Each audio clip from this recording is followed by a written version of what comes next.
Good morning, good afternoon, or good evening, everybody. Happy Thursday.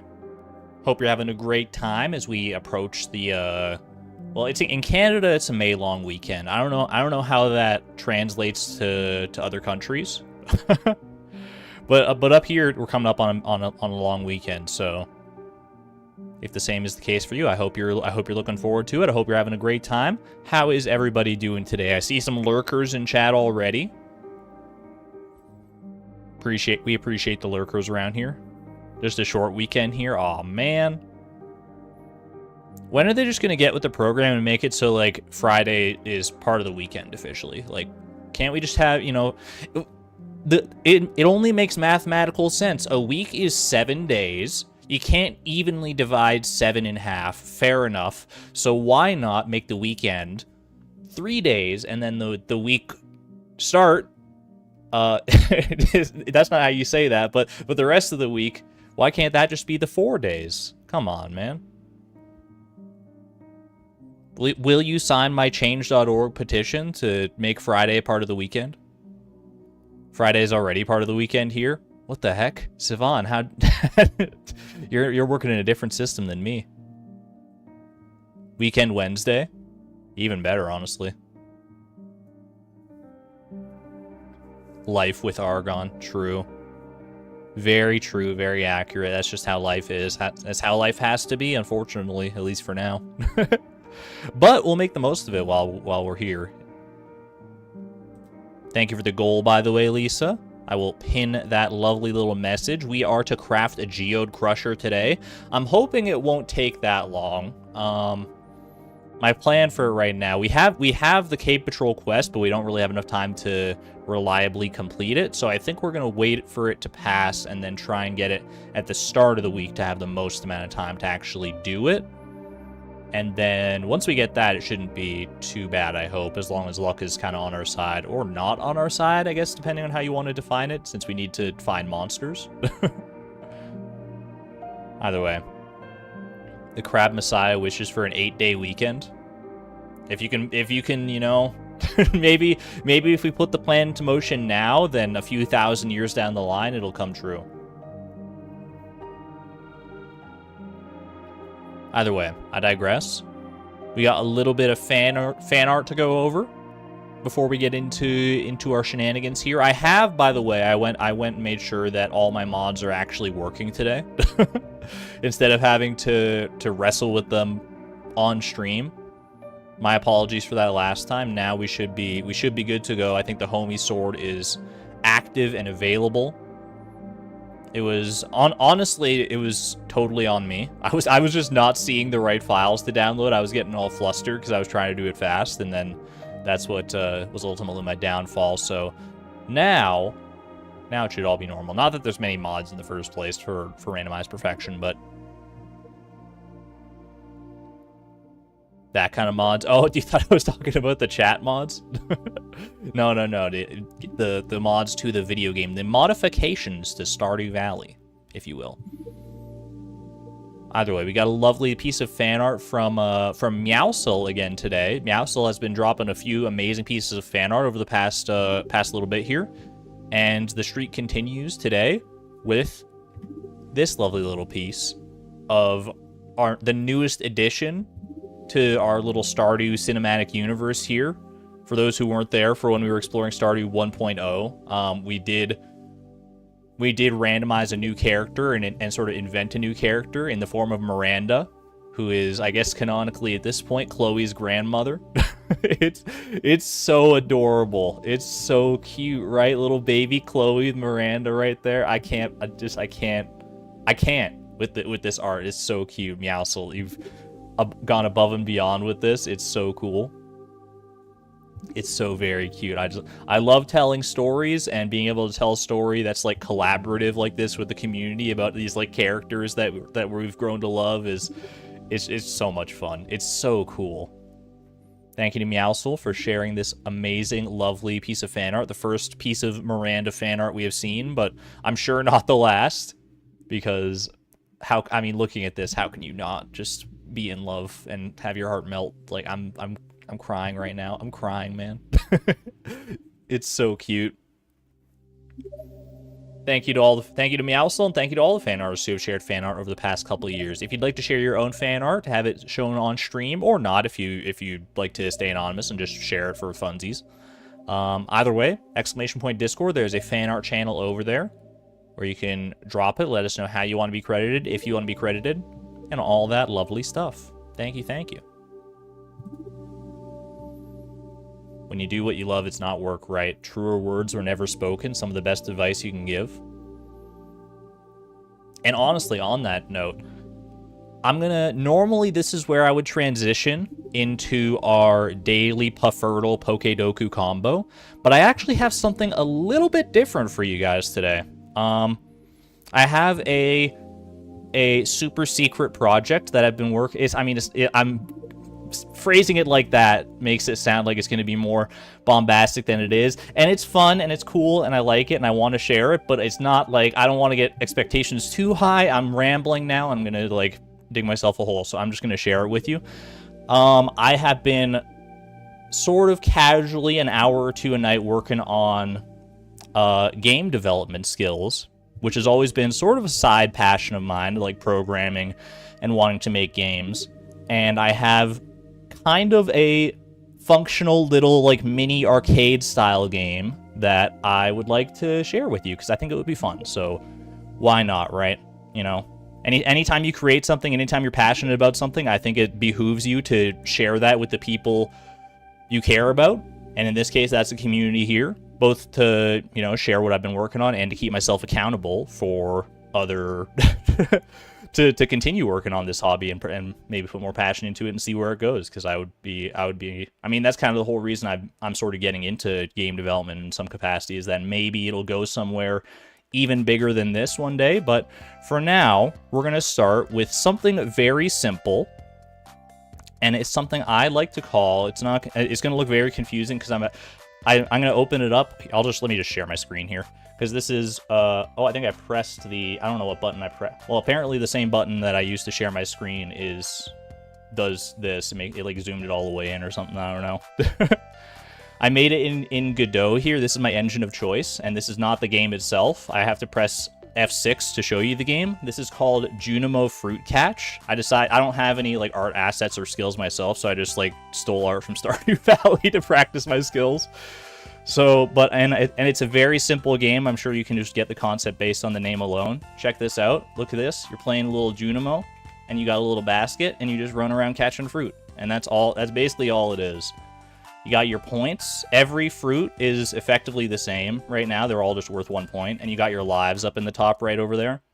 And every 50 points you get an extra life. No sound effects or anything. It's just, you know, it's just a basic little project. I thought it would be fun, and I figured, you know, they always tell you when you're starting in game development to like start super simple, like as simple as you can possibly imagine. And after having made this, I can tell you that that advice is absolutely sound, because oh gosh, oh no, it's all falling apart. Because even making something as simple as this, as simple and rudimentary as this, took me like so much troubleshooting and time and effort. It's crazy. That is indeed Linus's Blackberry Basket. It's the only sprite I could find that really fit the bill. Yo, I'm kind of cracked at this game, not gonna lie. It's so cute, right? Oh gosh. I don't have like set up a system in the game to actually do it, but you can like change the color of the Junimo and stuff in code here in any way. So I thought it was fun. Yeah, I made that. That is a creation of yours truly. Good old Snake, just a fun little arcade game to wet your whistle every now and again. Prismatic Junimo's next, maybe at some point. So yeah, that's just sort of a little cute side project I've been working on, and maybe it'll go further from there, maybe it won't, we'll see. At some point in the future, I'm sure I'd like to flex my skills even further and try and make something more robust than that, but for now, I think that's a good starting point. Floor collision with the fruit next. Look, I mean, I can't say it didn't cross my mind, but then I was like, that sounds hard. I don't like to make like the fruit bounce off the floor or something like that. That would be, yeah, maybe it's not that bad. I don't know. Maybe I was just tired from trying to get the particle effects to work. when you like catch a fruit, because that system did not make sense to me for a long time. Unlock new colors with higher combos. That's the thing. I don't know if I want to expand like that specific little game anymore, because as I was making it, you know, more ideas popped into my head of like, what about this? What about that? What about all these different things? And I want to be careful not to, like, you know, let it consume me. I think for now, maybe I would like add some sound effects and some polish and stuff, and then just like, you know, call it good and use those skills to work on something else. A little, just a little game, just a little cute little game, yeah.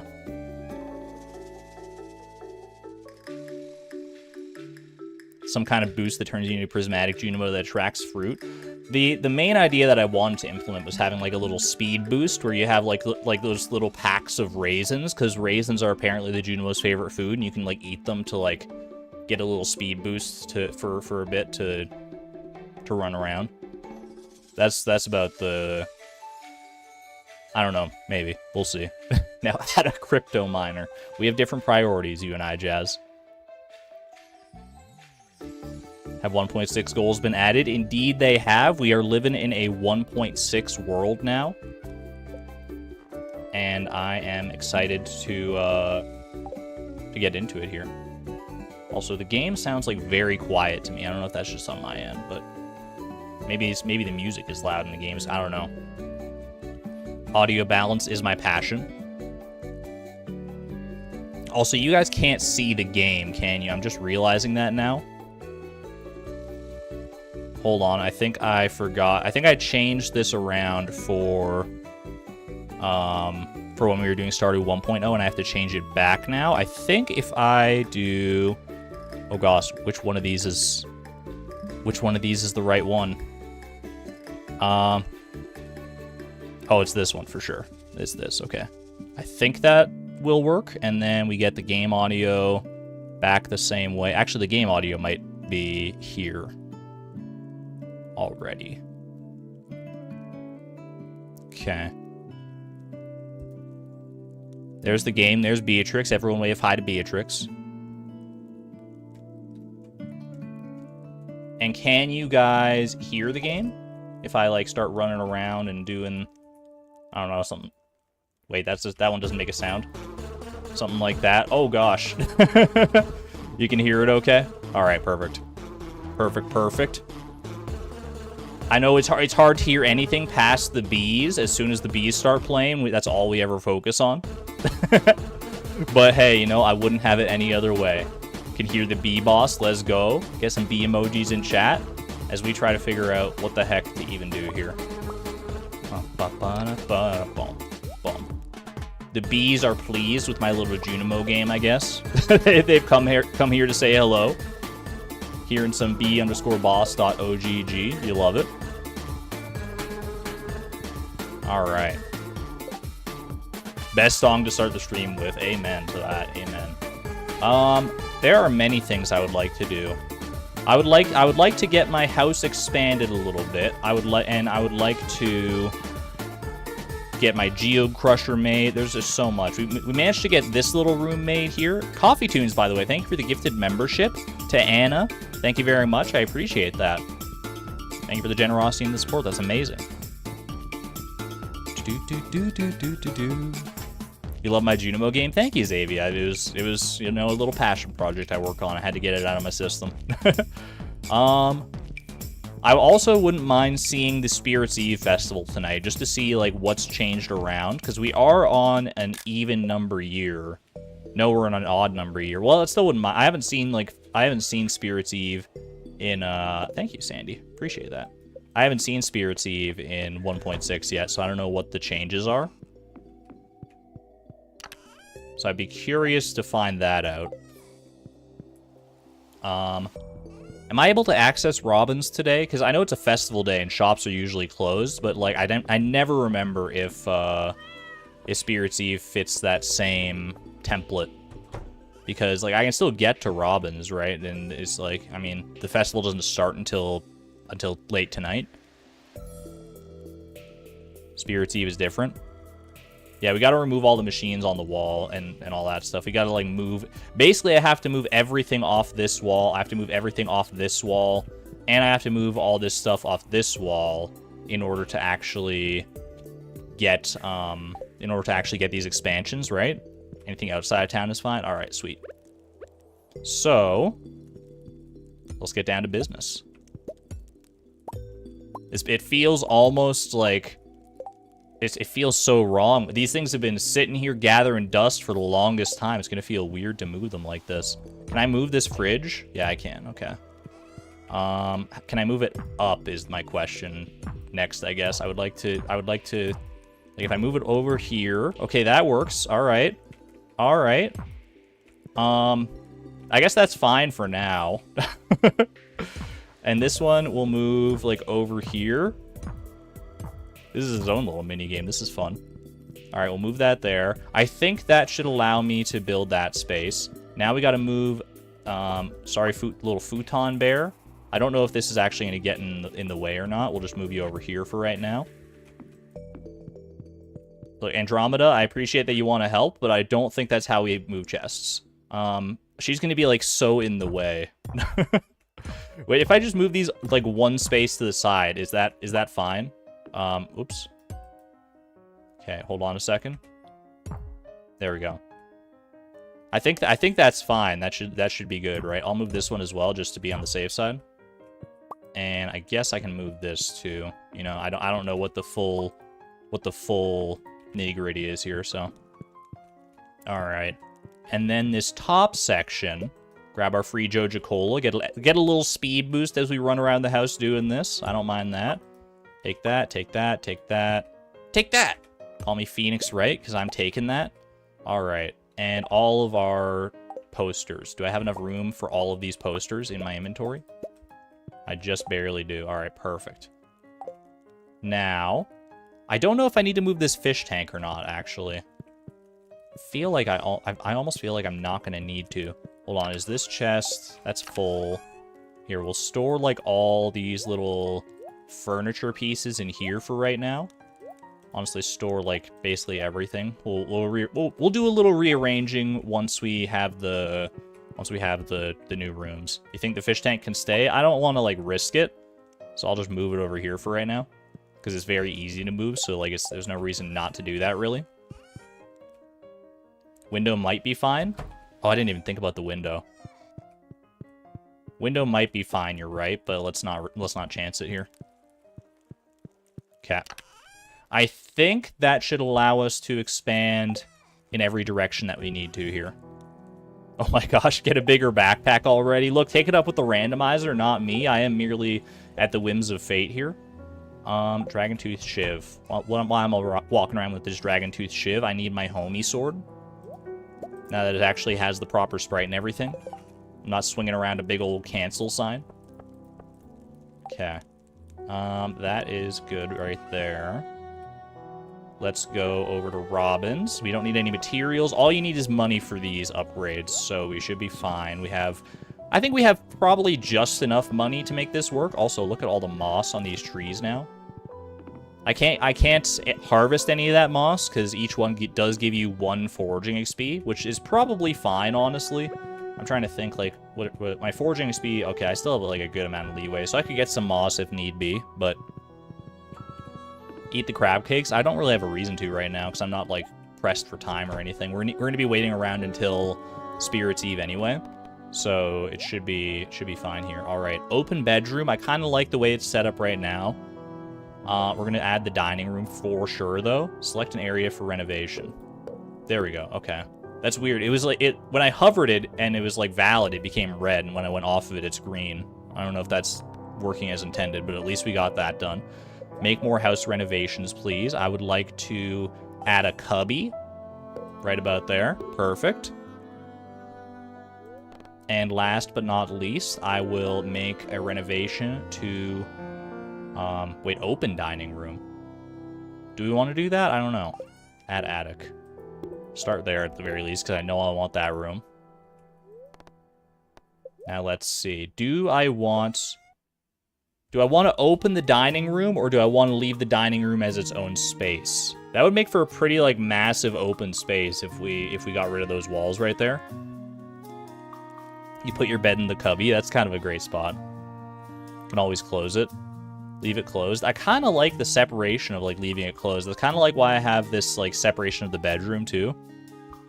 It honestly feels a little too intimidating when it's, like, open and big like that. I think I like that separation. Looking at it back. I guess that's true, yeah. Yeah, I don't know about that. It feels, just like looking at it, I can already tell that it just feels not quite right to me. I'm going to close that dining room right there. Not like I have a ton of money or anything. True. True.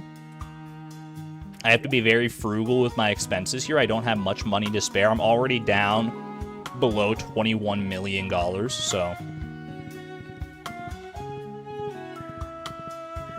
It refunds you. Robin's not a scam artist. She's, you know, she's fair. Harsh but fair. That's why it's called Frugal Farm. That's the wrong series, but I like where your heart's at, Small Kidney Joe. Oh my gosh, it feels so... How you doing there, Maru? Didn't realize you followed me home. I never realized the amount of care and planning is necessary to run a farm. It's a lot like working in the laboratory. Hey, you know, we call it going into the lab for a reason when we go and do research and stuff. All right. Now, how the heck do I want to organize all this stuff? This is... Okay, we've got time. Let's not get too overwhelmed here. I've got time.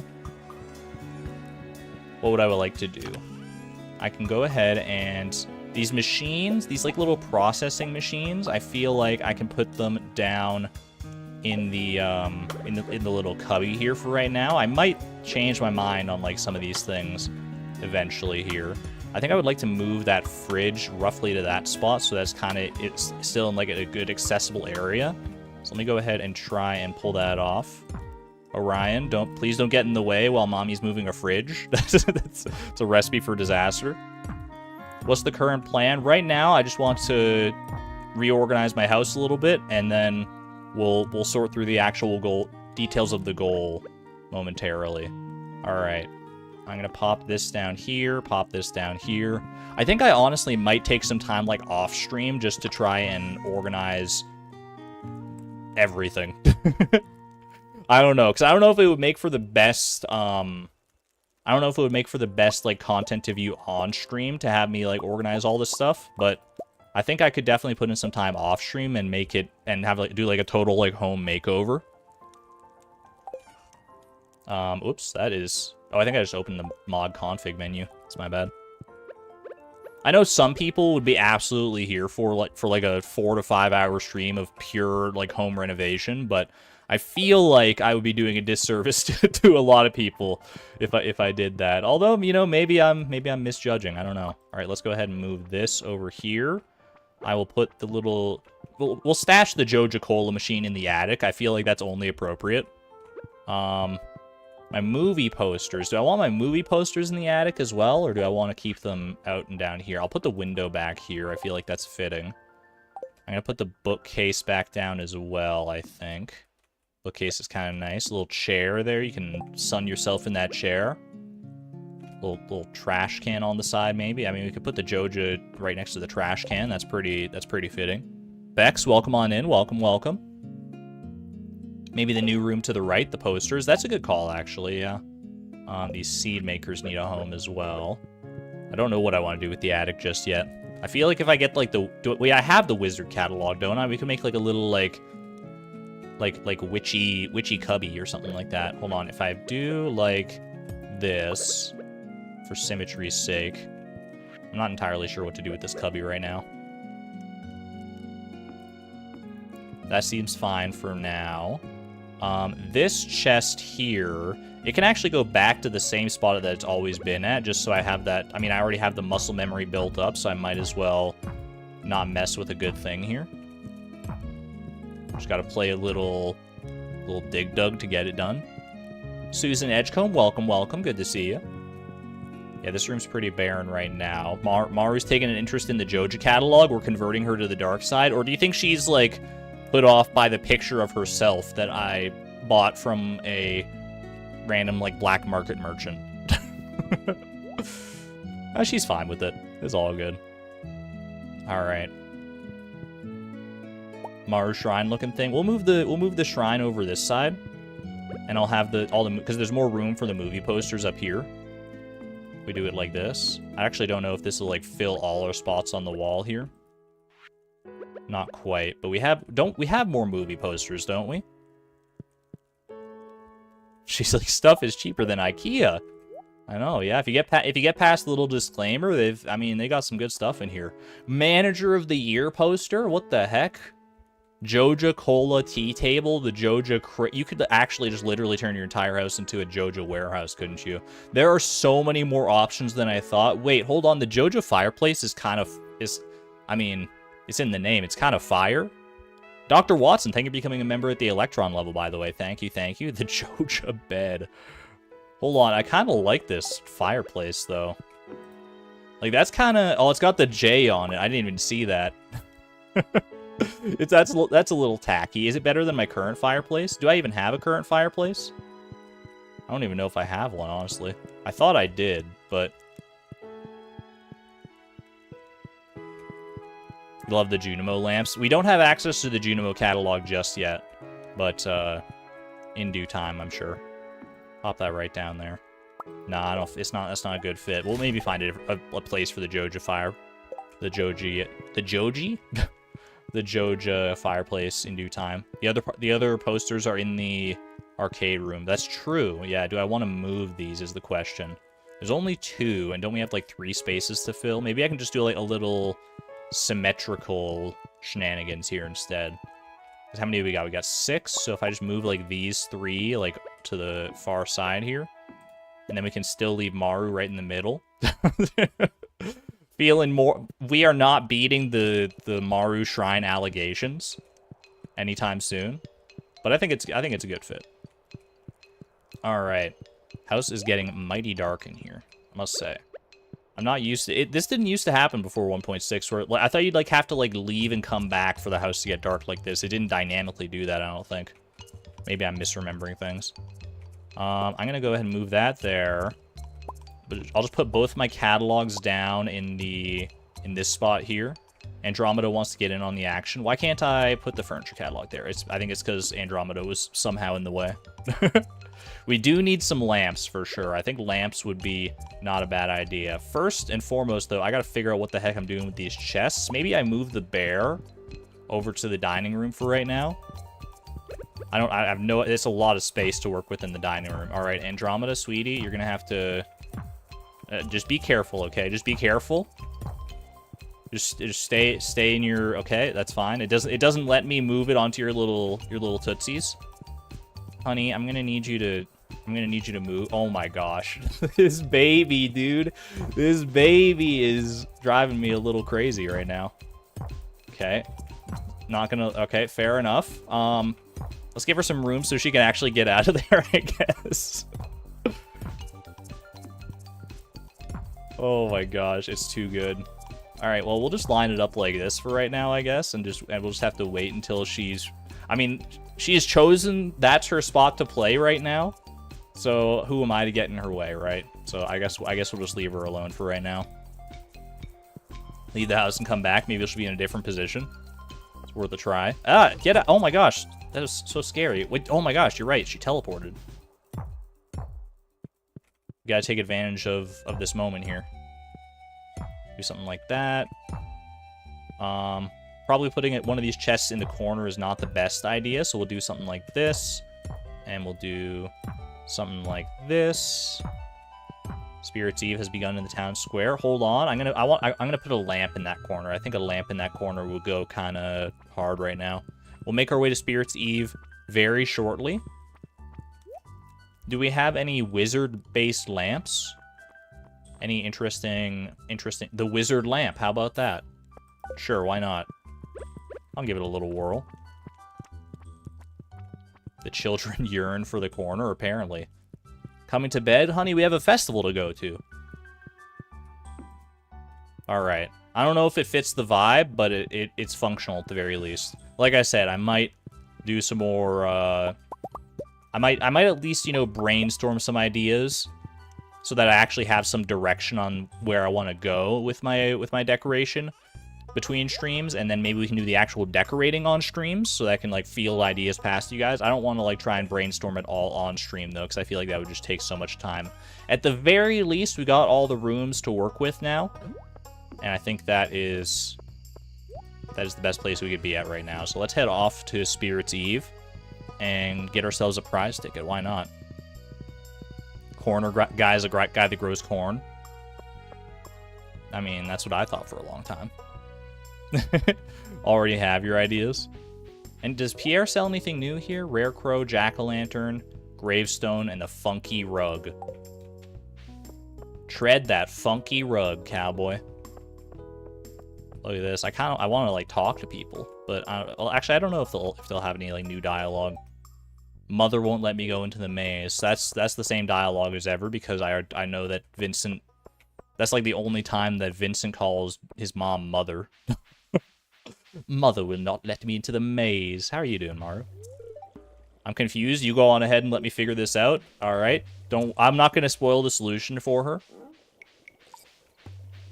So formal, it's true. Uh-oh, Leo? Wait, Leo, are you okay, buddy? Oh no, he's never seen a television before in his life. Leo's unblinking eyes are glued to the screen. You're unable to get his attention. Brother, snap out of it. Snap, you have so much left to live for. Oh. The television claims yet another victim. You hate to see it. Past the spiders. Jump scare alert. I've been told there's an actual jump scare in Stardew Valley now, by the way. Apparently, if you get a cursed mannequin and you, like, twirl it around a whole bunch, it actually, like, literally jump scares you. Is that true? Does anyone know about this? Also, what's this minecart over here? That's new. And there's like an arrow pointing to it and everything. We'll have to check that out in a second. Golden pumpkin. I was told this would be a prize ticket, but maybe that's just from here on out. I sure want it to be true. It's like, I don't know, it's like the cursed mannequin. I think you can only get it as a drop from Haunted Skulls, so I don't know when we're going to necessarily be able to get one of them. But then it, like, does, like, weird stuff if you got it around your house. Maybe this is my first year. This can't be my first year getting to the Spirit's Eve Festival, because I bought the Witch's Rare Crow before. The Lamia, thank you for being a member for 4 months at the Positron level, by the way. Oh, that's handy. I like that. This doesn't just let me skip the maze, though. All right, yeah, that makes sense. Just says, yup, true. I would love to see that. I don't know what a Stardew Valley jump scare would even entail. Gotta get my hands on a cursed mannequin at some point. I want to get my hands on some actual, like, proper mannequins, too. But golden pumpkin. It's valuable, but it serves no other purpose. I beg to differ. I think it's kind of a nice little decoration. Yeah, I think we're good here, right? Mannequins are expensive. Aren't they like 10,000 each, or are they more than that? But I do remember being kind of like stunned when I saw just how expensive the mannequins were. I've already got a golden pumpkin on display here somewhere, don't I? I do. Well, there we go. Now we have little twin pumpkin brothers. They can't replace Gordon in my heart, but they will, you know, my heart has room for many pumpkins. Giant walk-in closet time. I definitely would not mind having one room dedicated to just, like, pure fashion, like showing off all our different outfits and stuff on mannequins. I think that would be very, very fun. Use it to make a witch's hat. I think I've already done that, actually. I think I definitely have a witch's hat already. Witchy hat. Yeah, maybe I don't. Oh, no, there it is. There it is. Yeah. We just got so many hats that we have to, like, scroll till the end of time. Alright, not bad, not bad. Sunday, it is a traveling cart day. For those who weren't here last time, you may be wondering why that's important, because we don't actually, like, want to buy anything from the traveling cart, right? Already gave Orion and Andromeda their breakfast. Oh, you're so good. Thank you. Thank you. Now they're playing in this big open space, the children's playroom. The only thing we're looking to buy from the traveling cart is the Junimo catalog. It's the only place you can get the Junimo catalog, and we want access to all possible decoration options that we can find. Hence why we are in the market for a Junimo catalog. Look at these cool trees, man. I already kind of loved the tree-based aesthetic that we had on Fractured Farm here. And the addition of those new, like, swirly trees, and don't even get me started on this tree right here, is, I mean, it's beautiful. Alright. Have the Junimo catalog for me, please, so I don't have to worry about coming back here anymore. No luck today, it seems. I'll get you next time, though. We still have our little, like, area protecting the secret woods over here, although even this is being encroached upon a little bit by debris. Do a little bit of forest cleanup, I suppose.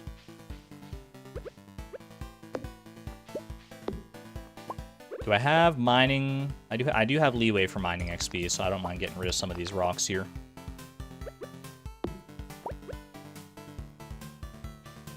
That is a piece of wood right there. Hard to tell. When will I be allowed to put a golden clock in my Cindersap forest, by the way? so I can prevent shenanigans like this from happening again in the future. Oh, also apparently you can turn on you can turn the gold clock on and off on your farm now. I've not interfaced with that at all, but we should go test it out and just like I probably will not turn it off. For the record, I do like that it prevents the spread of debris, but at the same time, I'm just curious.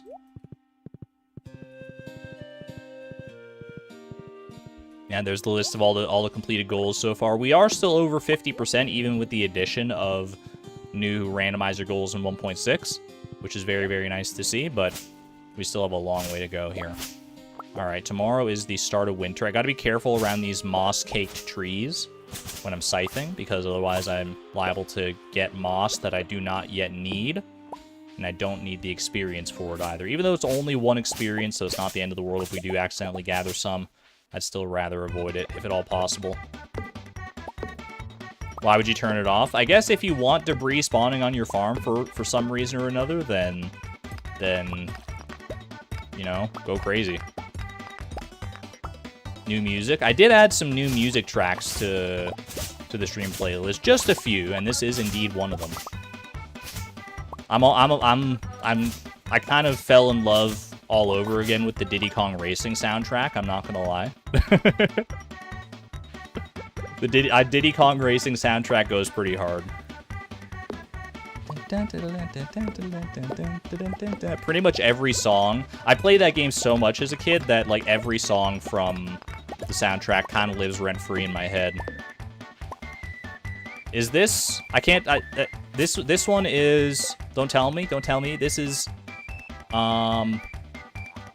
It's the village, right? No. This is like Everfrost Peak or something like that. It is Everfrost Peak. Yes, let's go. I mean, that was only kind of a surprise to me. I mean, I looked at the song name, and I was just pleasantly surprised that I remembered that. Diddy Kong Racing is an amazing game. I wish there was a world, we lived in a world where it got like a remaster or something like that. That would be so fun. Alright, tomorrow is winter. Do we have to do anything to prepare for the change of seasons? I don't think we do. Also of note is that in 1.6 now, grass, like all this grass here will not vanish in the winter. It won't continue to grow, but it will still be here come winter, right? Is it legit to say that I don't know this game? I mean, it's from like, I think it came out in like 1996 or something like that, so it's an old one. It's from the Nintendo 64 era, but that's when I grew. That's like when I grew up. Well, actually, 1996 might be even too early for Diddy Kong Racing. It was the 1990s though. Educational Diddy Kong stream when? I have a playthrough of Diddy Kong Racing on my channel. It's from like way back in the days, but you can absolutely still go watch it if you're curious at all. No more raiding Pierre for grass starters. I mean, the animals still go through grass fast enough that I feel like planting extra grass starters is warranted. But I'm at the very least glad that I won't need to, like, you know, constantly replace the grass beneath like the stone cairns that we have down there. Maybe, you know what? Let's plant these remaining grass starters right now, honestly. I don't see a reason not to. If they're gonna last through the winter anyway, then I can basically, I don't have to wait until winter to plant them anymore. Dude, this song goes so hard. Like, I forgot how good this... Even though I listened to it when I was, like, curating more music for the stream playlist, I was, like... I'm, like, hearing it again now, it's like, oh, man, it just makes me vibe out.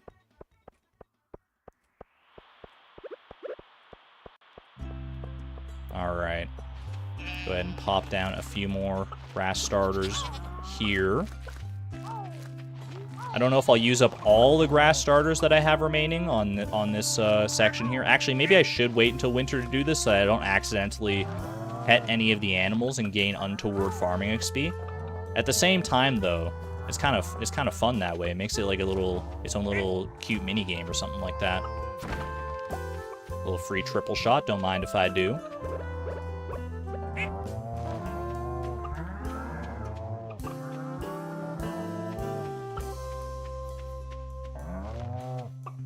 We also need to update... Why? I feel like this... You know what? Maybe this is just like a missing piece of pathing from a lightning strike or something like that, but it kind of invigorated my creative senses right there. I think that works just fine. Excuse me, oh my gosh, what the heck? Aga, with the $299.99 PLN. What is that donation? Oh my gosh, thank you so much for the generosity. I haven't caught any of your streams in forever. What did I miss? Well, thank you very much. It's hard for me to say what you missed because I don't know exactly how long you've been gone, but yo, can we get some love in chat for Aga for dropping an insanely generous super chat there? That's amazing to see. You don't see that every day. That is incredible. Thank you so much. I don't know if you feel like you're making up for lost time since you've been away from streams or what it is, but I appreciate it nevertheless. Thank you so much. That is amazing. Well, welcome back. I'm happy to have you in the streams here. There have been a lot of changes in recent times. I mean, with the advent of 1.6, it's been like playing a whole new game in certain aspects. So we'll just have to uncover it all together, I think. All right, I think that's honestly... I mean, they're eating the grass as I put it down. This is too much. This is too much for my brain to comprehend right now. Especially as I forgot to set the Junimos to harvest today. I almost forgot that. We can actually harvest all of these pumpkins here. What happened in this situation? I must have been doing something special there.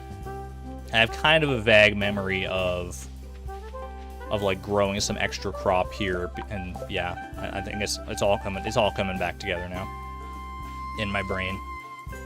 76.55 USD, unreal amounts of support. Thank you to Aga for that one.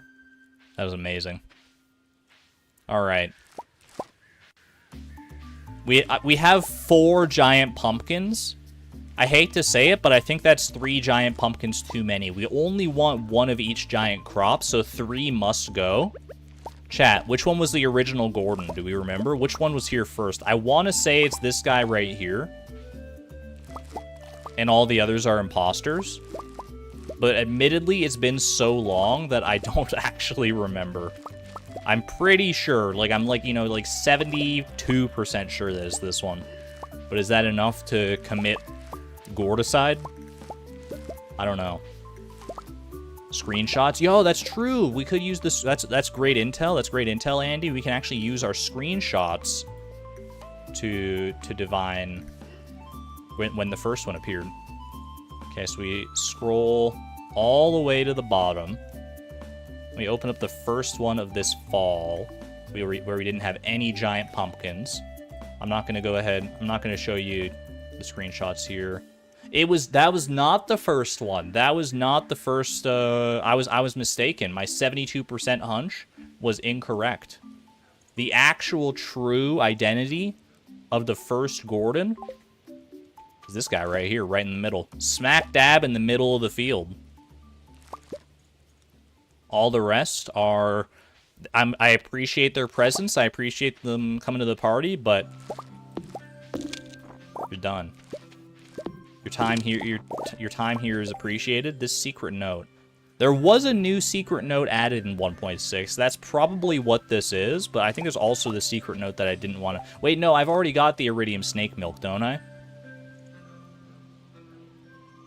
I think... I've had iridium snake milk as a goal. Yeah, I have. So we don't need to worry about secret note shenanigans anymore, so we're fine here. My dear grandchild, by the time you find this note, I expect you'll have been living in the valley for quite some time. You know, 29 years later.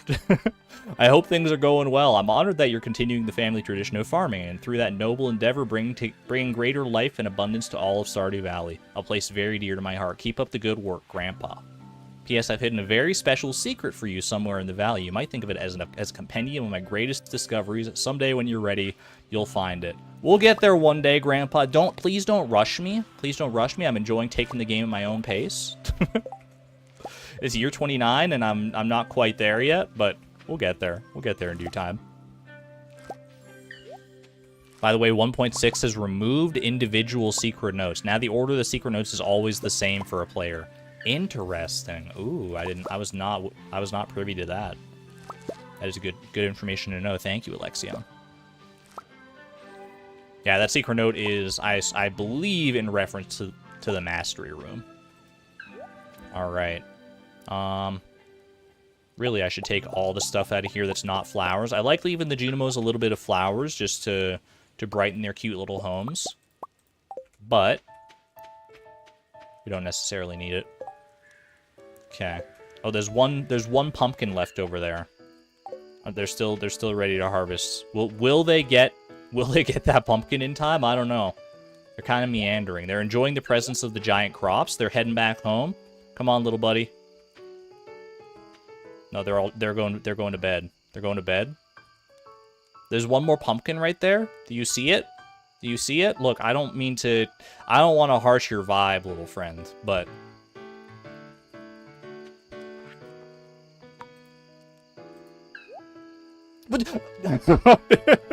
yo, he did not appreciate that. He did not appreciate my sassing of his bedtime.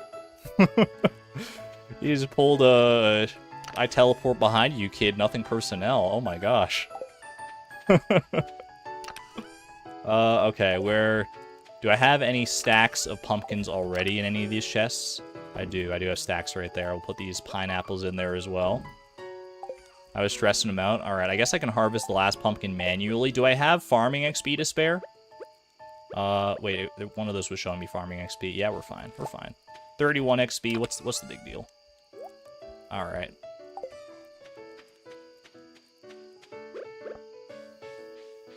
All the animals have gone to bed now as well.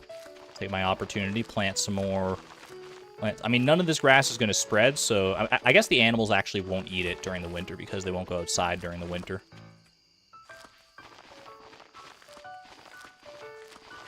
Just going to go a little crazy with the grass, partially because I do like how the grass looks in wintertime anyway, so. Please pick up the truffles. We already have enough truffles at home. I should not... Well, I kind of want to replace this path. I don't know if I have pathing at home to do so, but we can definitely craft some more. How are we with foraging XP? I think we're like halfway to the next foraging level. Yeah, 543 out of 1150. So we definitely... I could harvest the truffles. I wouldn't mind getting a little extra experience that way, but I think the experience can be used more productively elsewhere anyway. Yeah, truffles are foraging XP, not farming XP. It's an easy mistake to make. I do have some more flooring here anyway. Okay, perfect. Triple shot. Do I have a stack of that going in here? I do not. I just have coffee in there. Chub Frenzy, baby. We're going to be so taunted by all the various fishing frenzies that come around. I have no doubt. Okay. Go ahead and pop that right down there. Any other little areas that I need to patch up?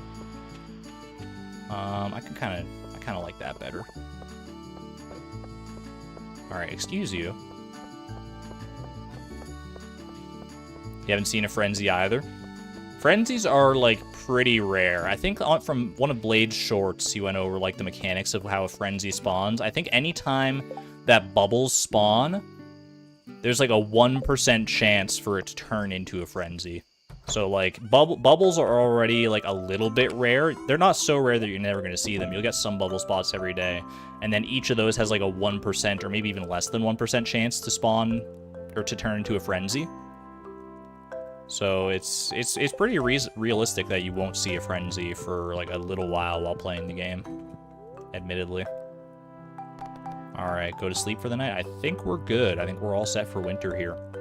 And then tomorrow is when the special orders board rolls around for the week. So we can go ahead and check for cave patrol and hope for the best. Nighty night. Oh, Maru's in her winter duds. I forgot about the winter clothing, man. It's cold. I guess winter has arrived. True enough. True enough. We got to update the insulation on the house. It's pretty old at this point. Thought it would be fun to send you a little pizza for breakfast. Don't mind if I do. Thank you, Shane. Can I turn off this golden clock if I want to? Turn the golden clock off. Indeed you can. Does it have like a different sprite? It does like pause it. You can't even tell time with it anymore. I'll turn the gold clock back on. It feels wrong to have it off. There you go. At least we know we have that option if we ever have a reason to take advantage of it. Should Beatrix wear a winter outfit as well? I could be persuaded to change into some winter clothes, yeah. Gotta match the townsfolk to a certain degree here. But first and foremost, let's, we have a goal that we should be focusing on right now. Come on, show me cave patrol. Show me cave patrol. Tropical fish, aquatic overpopulation. You hate to see it. No reason to really take either of those either because they're not gonna, like, they're only 7 days long, so they would expire before the next round anyway. It's fine. It's all good. We'll just sleep for a week and then see what's going on.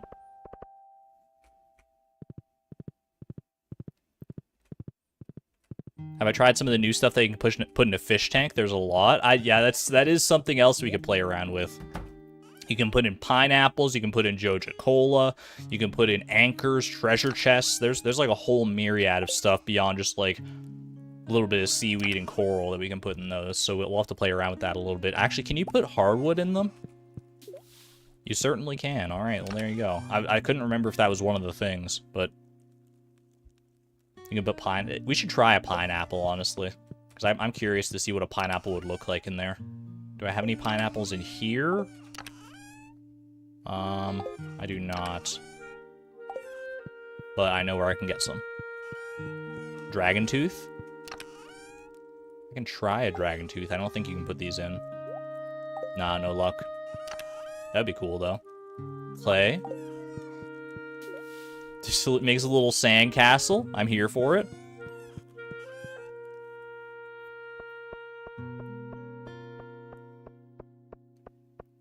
Outside chest. Yeah, we literally just harvested some. Well, we didn't harvest some, but we took it out of the Junimo hut the other day, right? So let's go ahead and we'll give them a nice high quality pineapple here. So cute. I'm curious to see how this pineapple is stylized. Clay made a sandcastle. It did, yeah. It's a little bit obscured by the blue discus here, but there is a sandcastle in behind them. What about in here? I cannot add any more items of this type. Is presumably because I already have seaweed in there. What about Ollie's fish tank? Nah, I'm not gonna mess with Ollie's fish tank. You know what? You've only got stone in there. Let's go ahead and upgrade you to a pineapple. It's just a pineapple, man. It's just a pineapple. Can we get some pineapple emojis in chat? That's hype. No pineapples in the washing machine.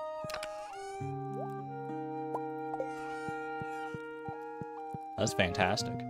What's needed for the Geode Crusher? I think we have everything we need to actually craft the... Where do I put my stone, by the way? Is it... Oh, that's in there. Okay, yeah. I think we have everything we need to actually craft it, but we need to get the recipe, which is really the real sticking point. which is gotten by completing the Cave Patrol Special Order. So we basically just have to wait for that to roll around at this point. Auto Petter in the aquarium. Is that a mod, or do giant crops just persist in winter? They just exist in winter. Speaking of, we actually do want to get the giant powder melon, which is new in 1.6. So we're gonna need to find ourselves some powder melon seeds. I have to imagine they'll just kind of like fall into my lap at some point, or I get a prize ticket and I get them that way. That's the alternative option here.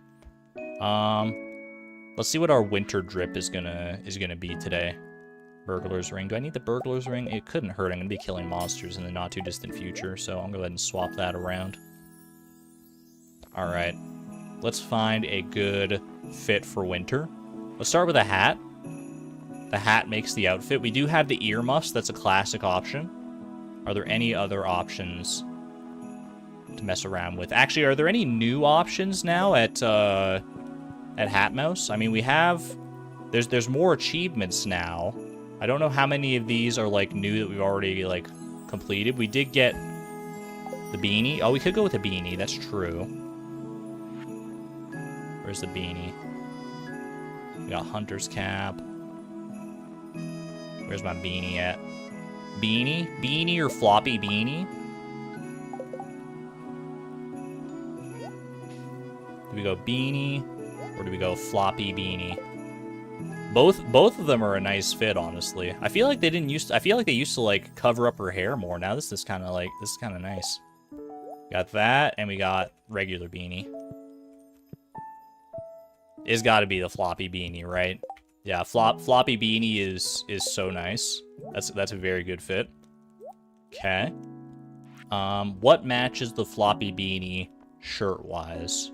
Red striped shirt. I don't want to be out here looking like Where's Waldo. Brown jacket is not a terrible option. Work shirt. I'm just looking for like a cozy winter shirt.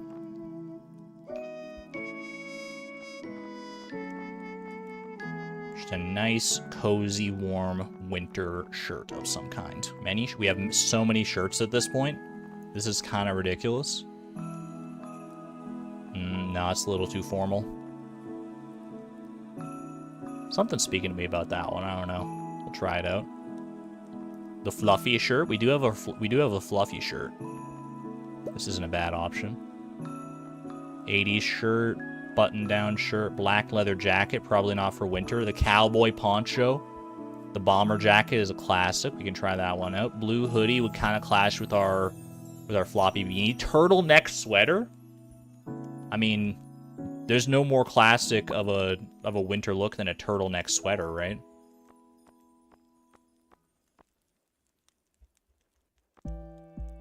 There's a shirt there that looks good. The antiquity shirt, a few doll shirts, canvas jacket, circuit board shirt, fluffy shirt. Probably wouldn't match the vibe, honestly, now that I'm looking at it. Regal mantle, relic shirt, warm flannel. I mean, it's right there in the name. It's so nice and warm. Our bridal shirt. Silky shirt. Gray suit could be cool. Hit me with turtleneck sweater. Hold on, we need pants. We need better pants to... We need nice warm pants is the thing. Just nice cozy warm like jeans or something like that.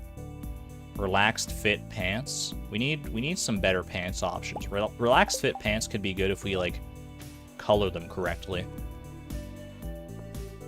Like I think we definitely need to dye those a different color, but honestly, this is a nice little like wintry outfit.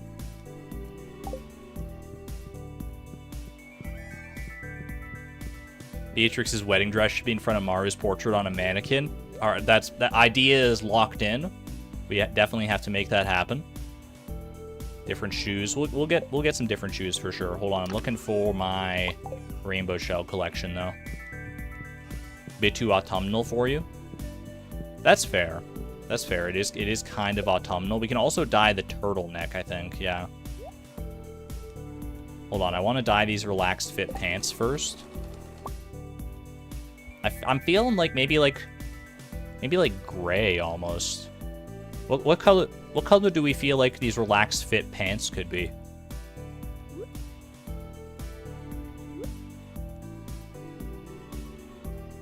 Yucky brown. That's kind of... Is it like a purplish gray? Grayish purple. It doesn't match. I mean, I would change probably the turtleneck color a little bit. We could also make it like a sort of like a dark, like rusty red almost.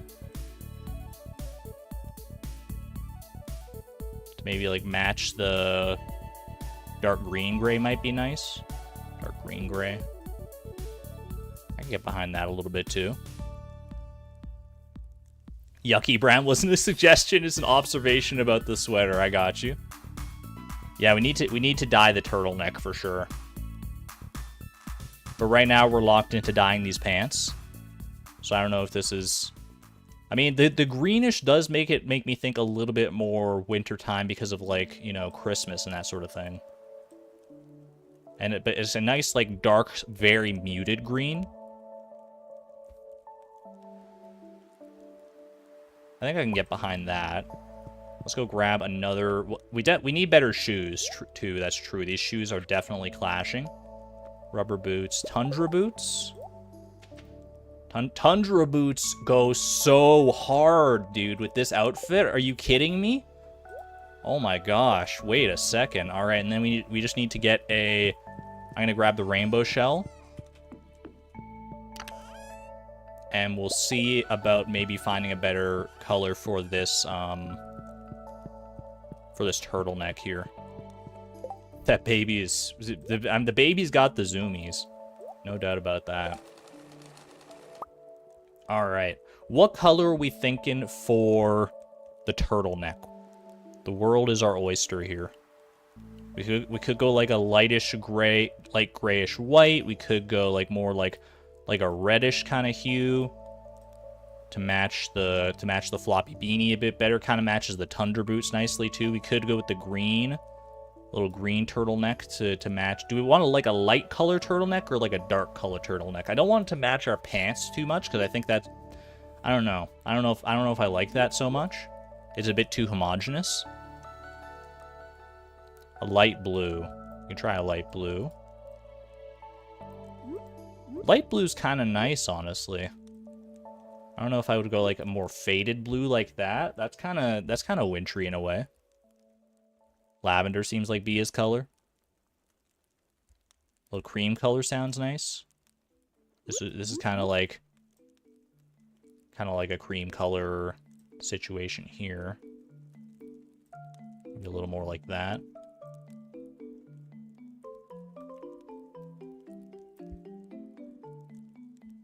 Cream or bone color. Faded is better. I think a faded look is pretty good. I'm kind of liking this. How do we feel about that? I think I'm gonna lock this in. I think I'm gonna lock it in right here. We could go maybe a little bit more. I don't want to mess with a good thing though. All right, I'm taking it. I'm taking it. Cute little turtleneck. Wait, my sleeves? My sleeves are still orange? Is that supposed to happen? Hold on a second. Can I just, like, update it? Okay, yeah, we're fine. We're fine. It was just a quick little graphical glitch. We're good. Threw me for a loop for a second. I was like, that's not how it looked in the preview. That's not what it was like in the trailer, man. There we go. All right. Go ahead and top up our hay for the day. Add 8 pieces of hay to the silo. Animals are not hungry today.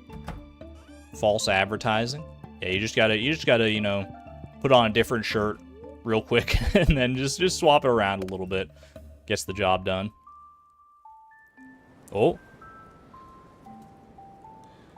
I'm not really hearing anything, although I see the little icon in the bottom. Oh, I hear that. I definitely hear that. There was a strong windstorm during the night, ...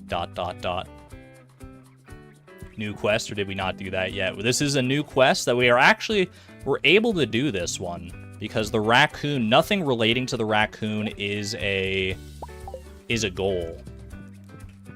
So there's nothing stopping us right now. What do you need to repair the raccoon's tree? You just need, like, hardwood, right? How much hardwood do we have? We have 188 hardwood. I meant for the Geo Crusher because it's a Monday. We checked it at the top of the day, and it was like aquatic overpopulation and tropical fish, I think, were the quests. Need 100 hardwood, so we do have enough for that, and we have, like, a hardwood farm on Ginger Island, so I'm not really sweating it.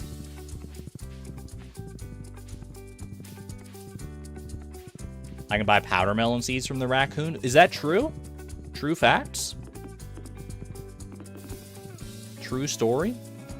Let's go have a... I mean, I don't know. Does the raccoon move in, like, immediately the next day? This I don't remember. I've barely interfaced with the raccoon much so far on 1.6. Use 100 pieces of wood to fix up the stump. Yes, I think I will. Just a cute little DIY project for Beatrix here, putting her artistic talents to use. Maybe someone will decide to move in. I don't know how we made that happen with 100 pieces of hardwood, but I love it. I love that for us. Sneaky little piece of stone right there. I feel like I should probably be checking the help wanted board just about every day for at least for the next little while, so we can maybe try and get some prize tickets too. So I would not be opposed to trying to use Mayor Lewis's prize machine to do some stuff for us. I would like a cute girl to bring me refined quartz. I'm alright, Sam. I mean, I never like the wording on this quest. He always makes me feel weird about it, especially with the little, like, emoticon that he's got going on there. But I am friends with Sam. He's one of my besties. He was one of the earliest friends, actually. Oh my gosh, I don't think I've seen Leo's winter outfit before. He's got the little, like, the little bandana there. What do you call that? There's, like, a specific name for that hat style. That's not just, like, bandana.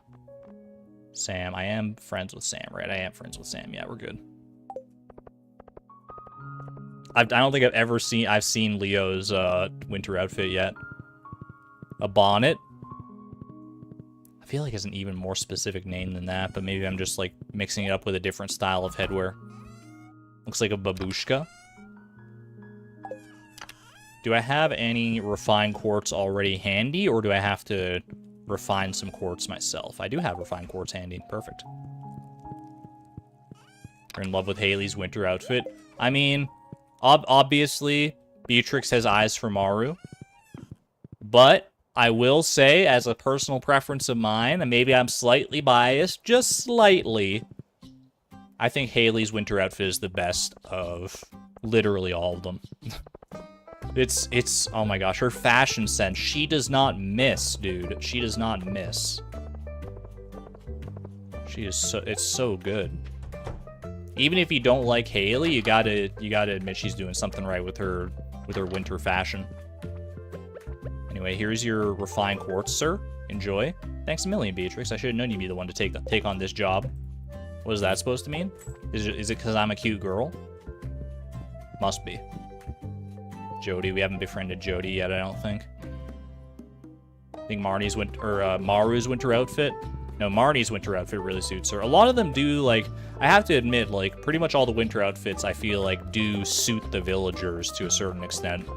A babushka scarf. I think that's honestly probably what I was thinking of, yeah. Babushka sounds like the right word that was kind of trying to worm its way into my brain. Really, at Caroline's too? What's Caroline's like? I have not befriended. Oh, she's got that. That is really nice. That's really cute. I think that hairstyle comes with the winter fashion too, doesn't it? She doesn't normally have those kind of little pigtails.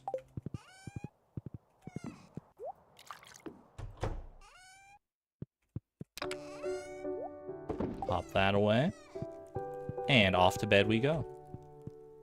For another round of possible help wanted quest shenanigans tomorrow. Can't wait till Andromeda grows up and we can see her full name properly. Maybe one day. Right now she's still crawling around having a grand old time. Okay, happy birthday, Linus?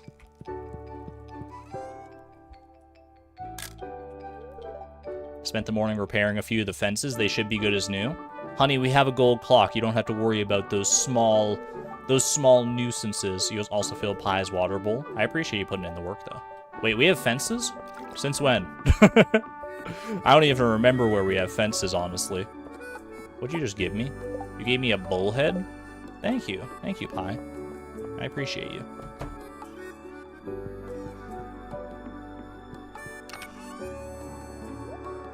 I have no room for bullheads in here. Sad. It's alright. Makes for a nice morning snack.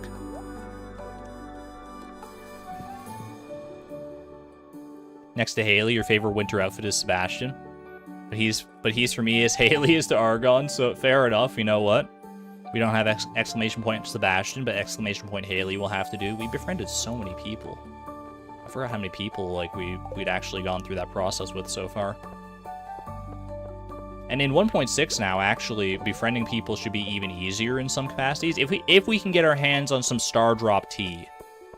I just walked past the fence twice. I guess the fence on the inside of the house, that's true. The ones that, like, make up part of the face. That's valid. Orion wearing his nice warm dwarf helmet. It's insulated. You don't gotta worry about it.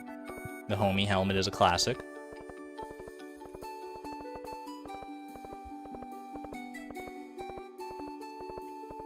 Should be on the lookout for the trash catalog as well. I don't know what the odds on are specifically of getting it.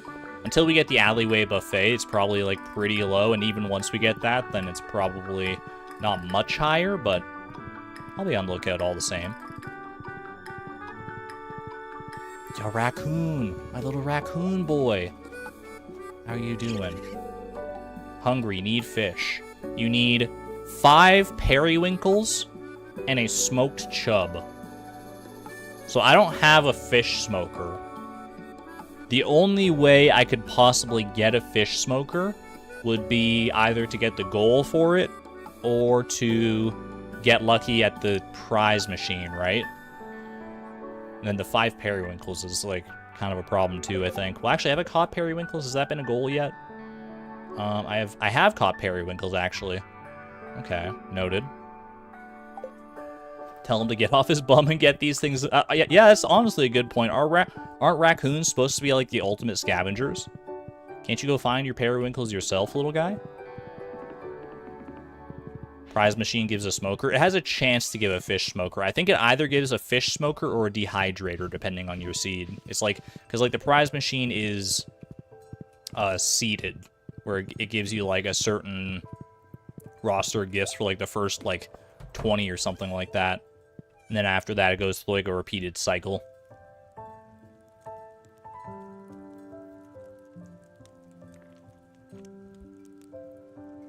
Sorry, just taking a quick hydration break.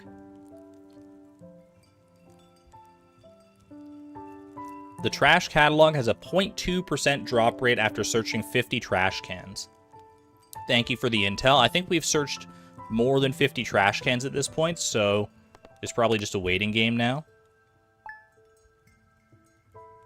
I don't necessarily know that there's anything in the trash catalog that I'm going to start using crab cakes, to be honest with you, if I'm going to be running around a bunch like every day to like get help wanted quests and stuff. Yeah, but I don't know if I'm going to use the trash catalog for anything specific or what, but I want all options at my disposal at the end of the day. Yeah, trash catalog, not the trash book. We do have access to the alleyway buffet, which is the trash book, but that is its own goal. All the books that have a specific place in the like special items and powers section here, all of those are their own distinct goals. Books that just confer like experience, like the Book of Stars, the Book of like Bait and Tackle and all that stuff, all of those I can read them as I need to. Not that I would for the most part. They will help if I can build up like a supply of those. They can help with some of the like level up goals when those come to pass. Slay 6 red slimes in the deep lava cavern. Not gonna be able to do that unfortunately, but is what it is. Still worth a little look-see. Should I be checking the trash cans? Even, like, should I go around checking the trash cans? It would take a little long every day to like, check the trash cans. I think I'm going to wait until I get the alleyway buffet before I really put much time into looking for the trash catalog. We've got another goal to focus on anyway. We're trying to get this cave patrol thing done, so I don't want to go on too many little side quests. Any recommended moneymakers in Randomized Perfection? It kind of depends on, like, the order of your goals. Like, depending on what you have access to... Ooh, the bookseller's in town today. Yeah, depending on what you have access to, there are, like, myriad different ways you can go about it. If you're, like, at the early game stages of the randomizer and you're, like, extremely limited in what you're able to do, selling geodes is a decent way to go about it. You can't really clay farm, but you can try and get some clay and sell sell that. I mean, basically anything you can get without experience and sell directly to the shopkeepers is going to be your best bet. Geo, because like you're not going to be able to ship anything that doesn't go in the shipping collection. I mean, it's extremely limited in the early game. And I know geode farming is not quite what it used to be. I think the locations of geodes change every single day now, but you can still like you can still finesse it if you know what you're doing, but not gonna say it's easy. Could someone bring me a sardine? Makes Clint very happy. That I've not befriended Clint yet, right? I have not befriended Clint. All right. No luck on that one then. I guess I can check the bookseller because I can buy any of the like. There's no reason not to buy the books, right? I can just, because I don't, like, complete the goals until I read the books, so I can just build up, like, a little supply of the books and then read them when push comes to shove. Maybe we'll make, like, a little chest dedicated specifically to the books. I think that's probably the right play here.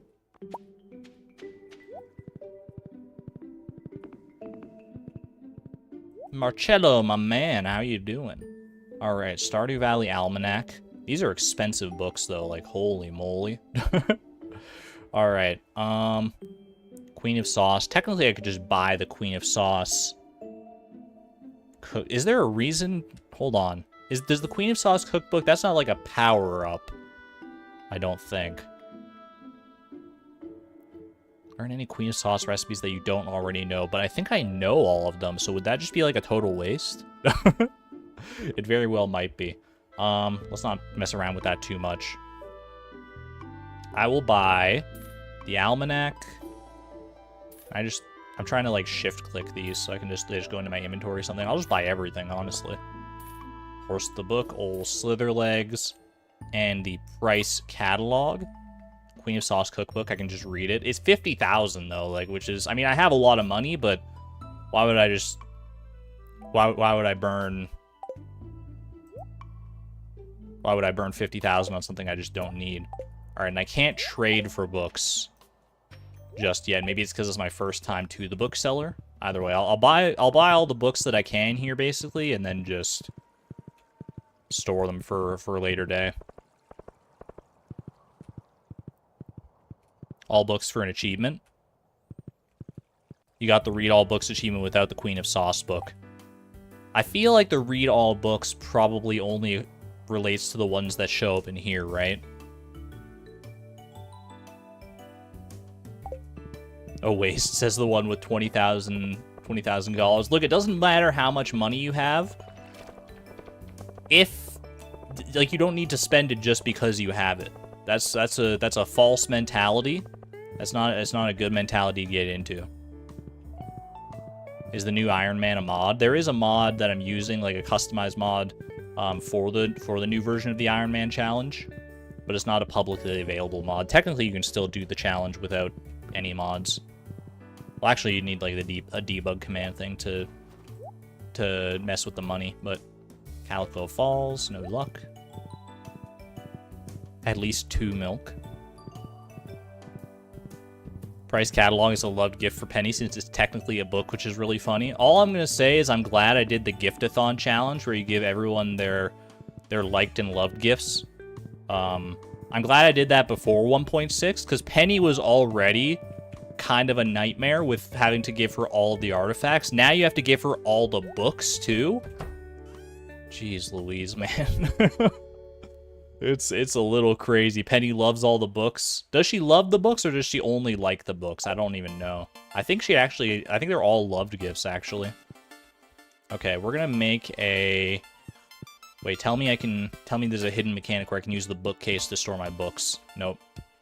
I thought it might have worked like a dresser. I thought there was a slight chance, but 'tis not the case. Do I have any spare chests just kicking around? I don't think I do, but I'm allowed to craft chests now. Just the stone ones. So we'll go ahead and craft a new one just for book-based purposes.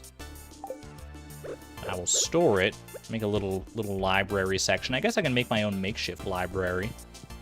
Right up here near where the bookcase is. And we'll just store all of these for future reading purposes. There we go.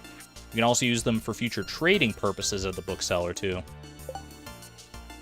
Usable bookcase. I think that would be cool if you could, like, actually use these bookcases a la dressers to store clothes, except for books instead. I think it's a fun little quality of life addition. Modders, you know what to do. Actually, I might have enough know-how with coding and stuff now that I could probably make that work. Alright, anything else we need to do here? What color should my book chest be? I'm feeling... What's the color of knowledge? The color of learning. I feel like so many, like, university websites that I've seen in the past have, like, a very, like, a light blue aesthetic. I don't know why. Almost like a teal... I feel like that.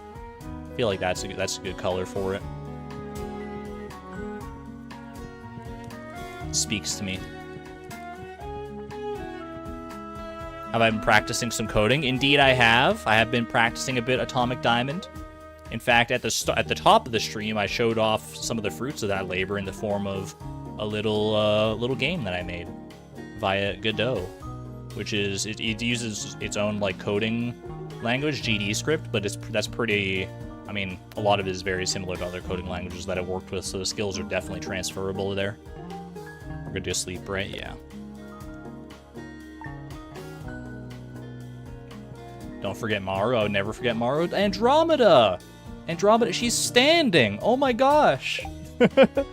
Wait, so she actually has a proper... Oh my gosh, her name does not clip into her, like, face anymore. Finally! Oh, the kids are all grown up, at least as grown as they're ever gonna be. The child be walking. She's unstoppable now. Wait, we have to find her a hat. We have to get her a hat? Orion has the homie helmet. What hat do we get for Andromeda? Beanie, cowboy hat. What would be a good hat for Andromeda here? A bow, polka bow, Santa hat, Daisy, mouse ears, the cowgal hat. I kind of like the cowgal hat. Little cone hat, pumpkin hat, the hair bone, spotted headscarf. That's what Leo's wearing. Comically large pink bow. We do have a comically large pink bow. Like the headscarf idea. Golden helmet. Witch hat. Propeller hat. Earmuffs. She's cold. She doesn't even go outside the house. And the house is perfectly nice and warm. We got furnaces and crystallariums always on the go. Sunglasses, though. Sunglasses, the coolest toddler you ever did see. Garbage hat all the way. Swashbuckler hat.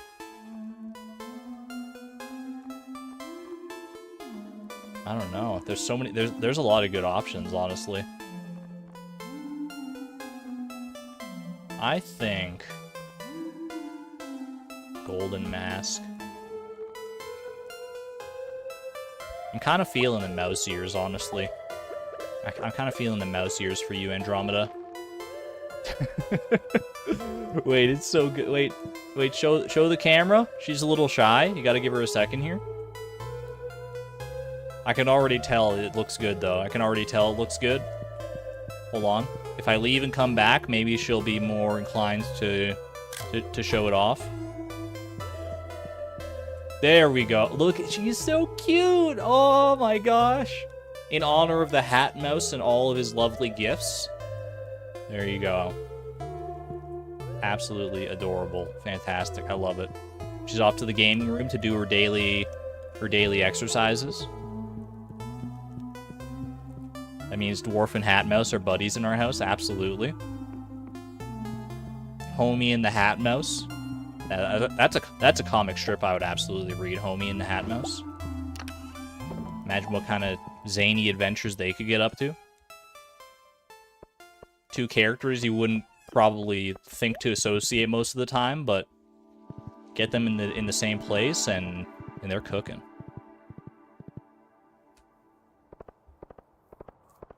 If you give a hat mouse a homie.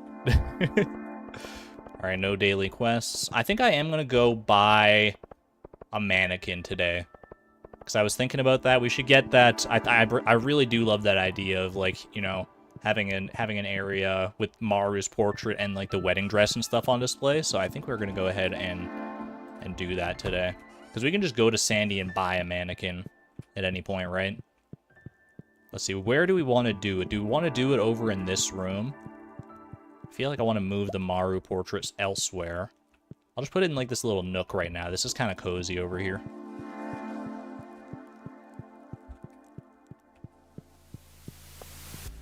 I can also recreate her dress to the best of my ability. I'm trying to remember what her dress was like. I'd have to go back and check the photo album. Have a little wedding nook. All right, let's find the outfit first. Where's my bridal veil? Bridal veil. Need the bridal top. It was like pretty far down here, right? Bro, I need a search function for how many shirts I have now. Did I go past it? There it is, bridal shirt. And we had this one was the right one. I know we hummed and hawed over that for a long time, but that was what we ultimately decided on. Lavender. She did have a lavender dress, didn't she? Oops, sorry. I was trying to put the bridal veil onto Iota here.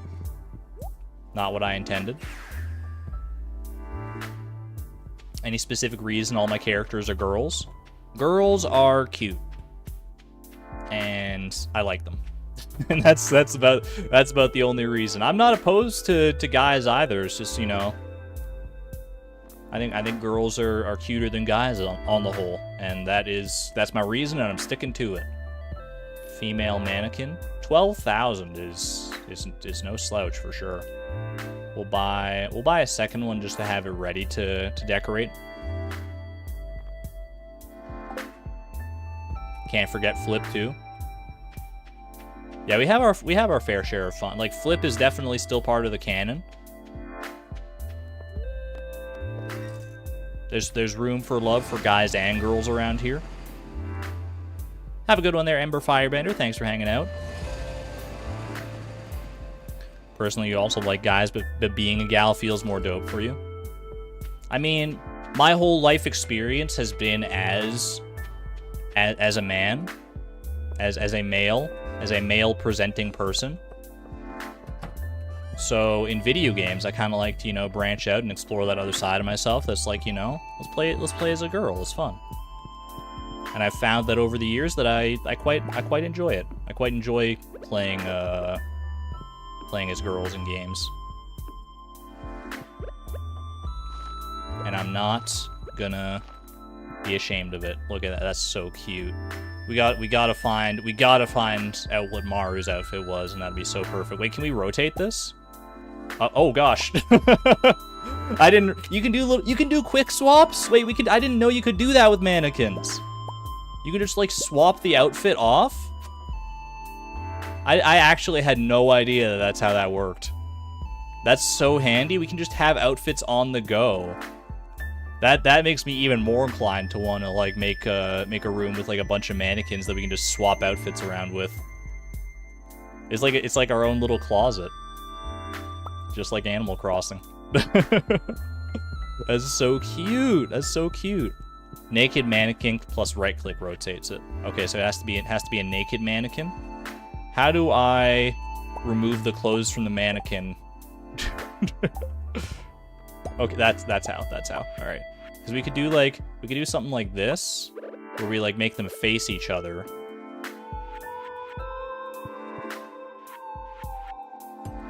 Wait, pick it up. Make them face each other like that. Get our wedding outfit on one, and then we just have to get Maru's wedding outfit on the other. And then it's a little weird that Maru is like presiding over it, like she's the minister or something like that. But you know, I don't have a Mayor Lewis portrait, nor do I think I would want one. VOD 81 for the wedding. Shoes. Oh, true. Wait, can you put shoes on a mannequin? You probably can, right?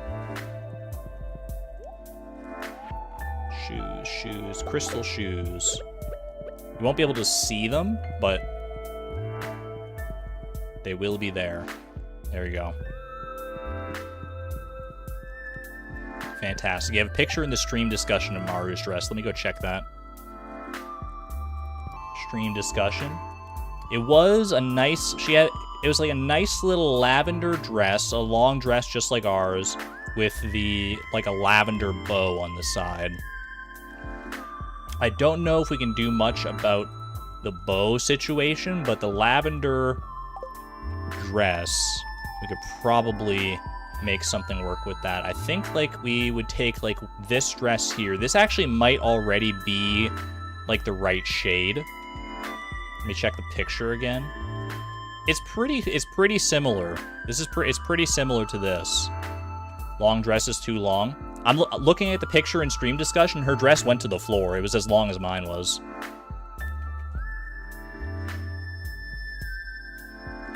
Unless I'm going crazy here. There's not like I agree. I think the dress that she had on was a little more like sleek.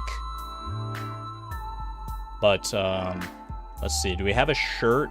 Because we can't get like another bridal top and dye it. Because you can't dye a bridal top. So we just have to find like a good fitting lavender shirt. Like a shirt that we can, probably a shirt we can just like dye. Plain shirt F, probably not that. Watermelon band for the bow. That might be the closest we can get, yeah. Is that, that's not quite the right shade there, that's like a pink. We want a good style of shirt that we can also dye, I think. Or if we just find the right shirt here, then we can make it work too. Check dyeable shirts. I'm waiting to see. I mean, eventually we'll hit the dyeable shirts.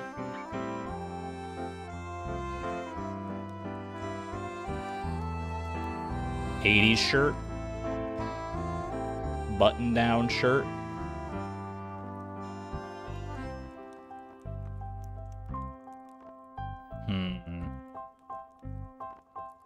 Classy top. Antiquity shirt, soft arrow shirt. The fluffy shirt, the sauce-stained shirt. The regal mantle, the collared shirt. Collared shirt is not too dissimilar.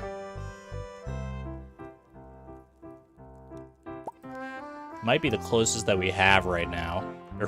Iridium breastplate, yeah. Just go all out. Let's get the actually delicate bow. Would delicate bow or watermelon band be a better play for the hat? Because it was kind of just a bow on one side, so I think delicate bow is probably the way to go here. Also, we don't have the watermelon band anymore, do we? I think it fell in the water. Yeah, delicate bow. Basic pullover just looks like a plain shirt that we can dye lavender. Hold on, let me wiki that. Basic pull over. Hold on, it's gonna take me, I have to go to the tailoring page proper, don't I? Alright, on tailoring, Control F, pull over. Let's see. Basic pullover. It's a plain pullover. I tailor it with either fiber or wood. Yeah, you know, that could probably work, just looking at it. I think we can make that work. Wouldn't be able to see the delicate bow, you think? I mean, the bow is... you probably won't be able to see it, you're right, but I think it will be on the correct side for where it was on our wedding day. Let's go grab some... just a single piece of wood, single piece of cloth. And I'll grab a... we are a little low on rainbow shells, but this is an important endeavor, so we'll make it work. We can always use the dye pots if push comes to shove. Okay, let's go here. Just a single piece of wood. Make ourselves a little basic pullover. The skirt isn't purple enough in your mind. Let me see. Let me check the picture. Honestly, her skirt, it's like the dress she was wearing. It's like white, but it has like a blue, like a bluish purple outline to it. So this is probably, this almost looks like a little dark for it. Let me do this first. That's not how you do that, okay. What are we referencing? We're referencing a picture of Maru's wedding dress outfit in the Discord. It's over in the stream discussion page of the Discord. So it's like a very light, like purplish blue. It's almost like it's like very light though. It's like so light. Like this is like maxed out basically. Posted a front profile of it. Let me see. Oh geez. Yeah, it's like if you look at like the, yeah. It's like, hold on, can I get this, like, if I pull this up? I don't want to risk, like, accidentally showing anything on Discord that I shouldn't be showing. But it's like, it's very white, with like a tinted lightish blue, yeah. It's much more blue than it is purple, as I look at it. It's more like... not quite that. Not quite like a cyan like that. Kind of indigo.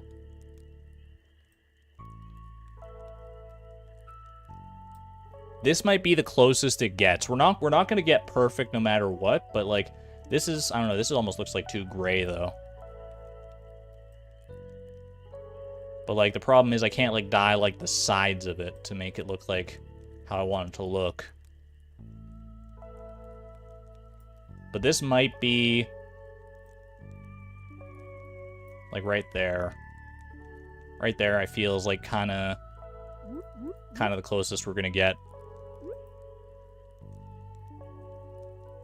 Might have to embrace the color so it's less gray. It's white, just the shade and the seams are blue, yeah.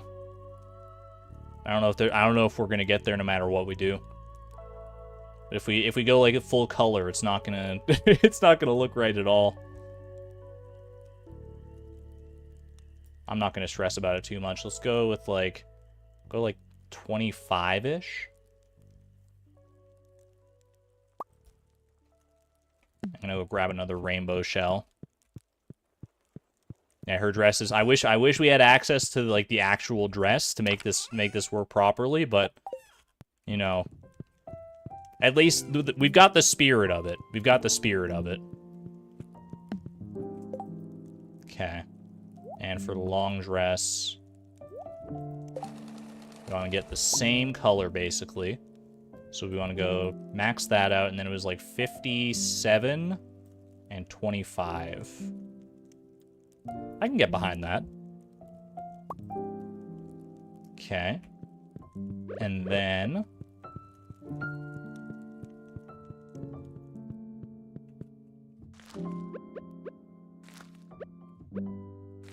Delicate bow. You can't really see the delicate bow on... Yes, I mean, I would like a bow we could actually see, but I mean, what are you gonna do, right? I guess we could swap them around so that they're facing opposite directions. That's probably... It won't perfectly match what we've got what our actual wedding was like, but I think in the interest of actually being able to see that bow, that's probably the better play.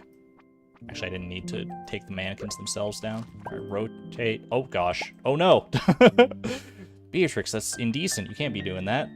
Hold on. Oh, I accidentally put this shirt on him. Okay. There we go. Like that. Okay. And so now we do Maru on this side. And we do Beatrix on this side.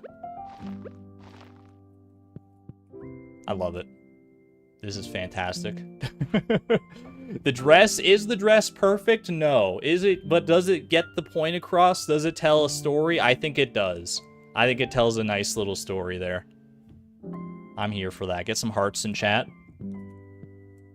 I'll throw my own heart in chat as well. Perfect. I love it. We can put a blue ribbon on Maru's dress after we get first place at the fair later. True, there is a blue ribbon that we just don't have access to yet, so that'll probably be a better fit when we actually get to that point. Fantastic. All right. That was a nice little side quest, a nice little refreshing diversion. Perfect. And then it can face in the original direction. True, yeah. With what we have to work with right now, I think we did about the best that we could possibly do. Also, I'm realizing, apropos of nothing at all, this is totally, like, not relating to the Maru discussion in any capacity, but these statues now, the Statue of Perfection and the Statue of Endless Fortune, it used to be that they took 10 minutes at the start of a day to give their little profits, but now they're just like there when you wake up. I think that is a subtle like stealth change to 1.6. Maybe it was in a patch log and I just don't remember it. Either way, it's appreciated, because that always did kind of drive me crazy that you had to wait for like 10 minutes to get those, even though it was a very, very minor inconvenience, but it always kind of took me out of the world just a little bit. I was like, because I would see that and be like, oh, that's probably like that because of, you know, because it's a game and that's how it's coded, rather than being like in the world here. Happy birthday, Caroline, indeed. Festival of Ice tomorrow. We could do actually, Festival of Ice, we've won it before, right? So it probably just has a prize ticket as a reward now, which I'm all about, honestly. So definitely, I think we try to do that tomorrow. Powder melon seeds. I'm not going to go specifically looking for powder melon seeds, but if I happen to see them around, then I'm going to be...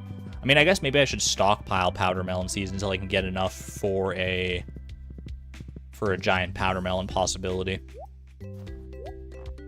Our first prize ticket should actually get us there pretty well. Stardew Valley Almanac. Is it worth buying the book? I mean, I can't buy books from the traveling cart. I was getting too complacent here. The only thing we're allowed to buy from the traveling cart is the catalog. We're not buying books.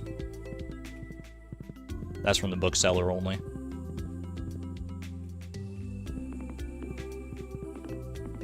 Don't love that. I don't know why that's happening, but it's getting too fresh. Getting too cozy, too set in my ways over here.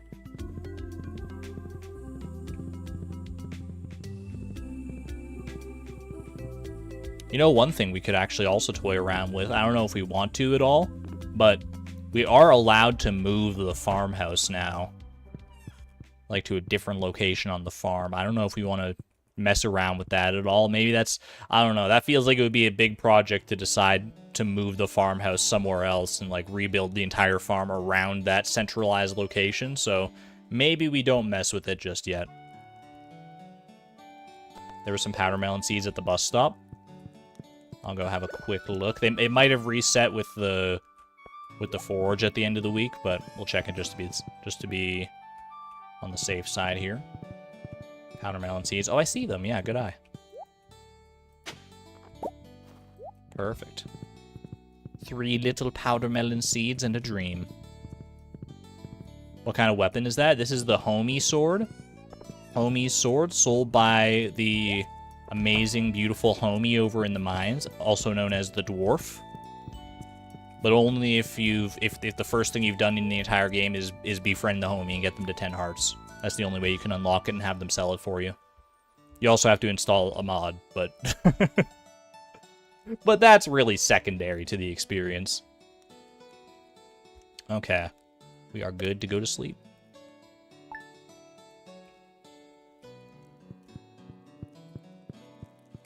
Boom, boom.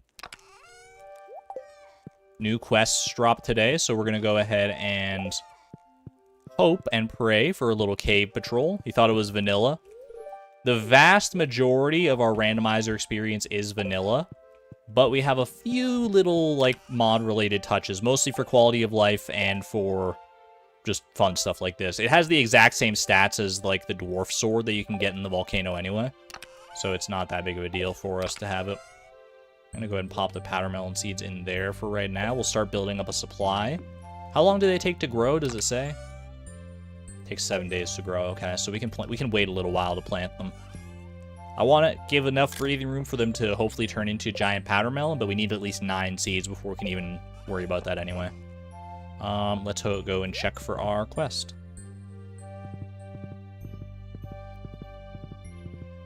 Just realized the fish frenzies are 1.6.4, which would explain why you haven't seen them yet. Yeah, they weren't added in the original 1.6 release, so if you haven't updated to like the newest versions, then fish frenzies will not be in your purview. Alright. Come on, luck be a lady today. Aquatic overpopulation and tropical fish. Literally the exact same 2 quests. How dare you disrespect me like this? My disappointment is immeasurable and my day is ruined. Well, I'll just wait. I'm gonna go to the Festival of Ice today because I want to get that prize ticket if I can.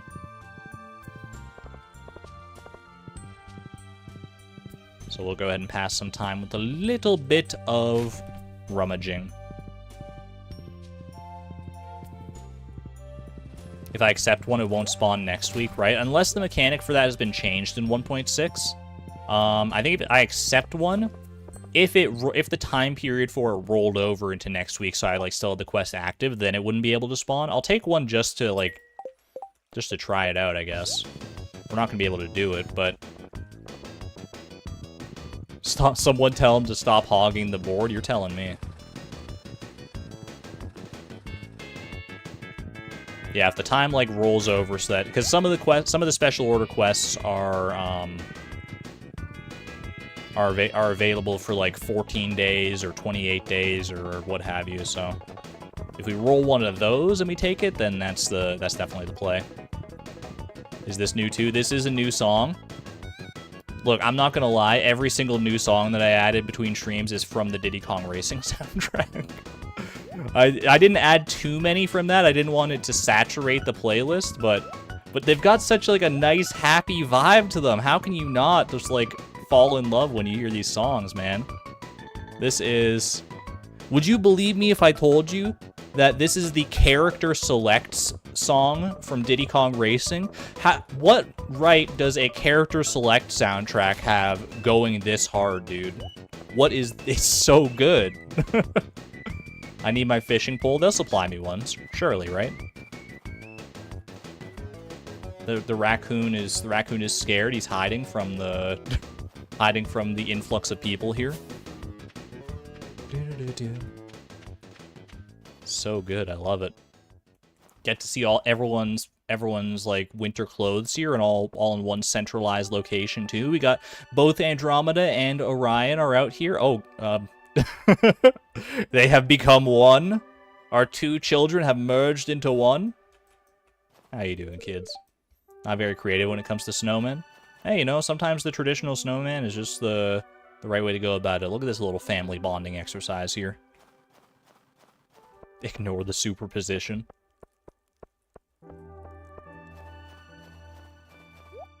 Got anything new here and interesting? Looks all the same to me. What kind of picky raccoon is this? So spoiled, asking for a smoked chub or whatever? I know, so disrespectful, right? So rude. Welcome to the Festival of Ice. I would like to go fishing, sir. I would like to go fishing right now. I may not have any fishing experience, like leeway right now, but thankfully these fish are so basic and Beatrix is so good that she doesn't even gain any experience when she catches these. All right. How many do you need to win this dang thing? It's like 10, right?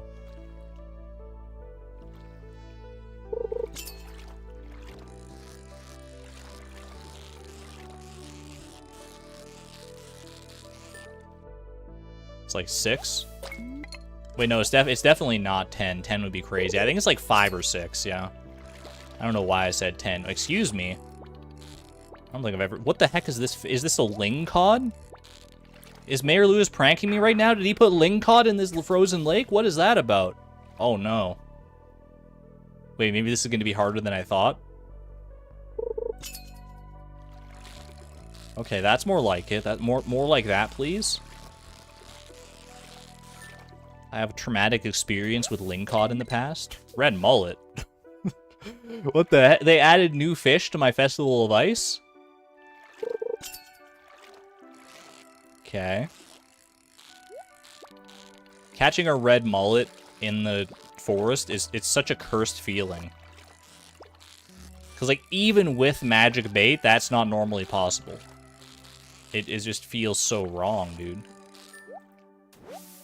There's a pike. That's a little more normal. All right. We might not get up to... I mean, depending on the difficulty of the fish that we get here. I do like that it seems like more fish have been added here. It makes it, like, more dynamic. Midnight carp. Because previously, the Festival of Ice was kind of like a no-brainer. It's like, if you got enough catches of actual fish, then you're basically guaranteed to win. Now they've got some, like, slightly more difficult fish in there, so it throws you for a loop. And doesn't necessarily mean that you're going to be able to pull it off unless you actually have the fishing chops to make it work. I'm going to hope that 5 is enough, because I don't think it'll let me catch one more, even if I hook one here. Didn't even get the chance. I've noticed everyone has a different bobber. Ooh, I didn't even look. It's a nice little attention to detail. Wow, that's a lot of fish. Guaranteed, if I didn't catch that ling cod or whatever it was, guaranteed nobody else caught it. No shot. Beatrix with 5 big slimy fish. Who, me? Aw, shucks. There's my first prize ticket. The first of many, hopefully. I think we definitely redeem this. The first prize from the prize machine should be whatever seasonal seeds are in season. So it'll be like 12 powder melon seeds or something like that, which is good. Hold on to that, and we'll take it down tomorrow and try and see about that. Really took fish from all over the valley and stuffed them into a small pond that doesn't even normally exist, too. What a bizarre festival. Speaking of bizarre festivals, we are approaching Squid Fest as well. Squid Fest starts on the 10th, right? Not that we're able to make use of it. We're just gonna have to stand by the sidelines, because for that one, you definitely do get experience for catching the squids. So no squid hat for us anytime soon, I don't think, but we can enjoy it as a spectator from the sidelines, I suppose. Does fertilizer encourage giant crops? I don't think so. I think the best way to get giant crops is to use speed grow, so that you just have more days for the giant crops to potentially materialize. I was looking for a help wanted quest. I did not see one, I don't think. No. Now we just need to wait for Mayor Lewis to open, which I think happens at 8 o'clock. I think his house opens at 8. It's a little bit earlier than most places, which is nice. Did the ling cod from the festival count for the mission? Oh, for like Willie's catch a lingcod thing? I didn't even catch the lingcod, to be fair. Do I have the catch a lingcod quest even? I don't even know. Advancement, reach level 1 farming and craft a scarecrow. Maybe someday. I'll think about it.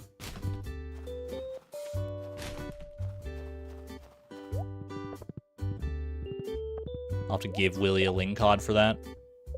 Have I already done that? Because I think I have befriended Willie, so we probably made use of that while we were befriending him.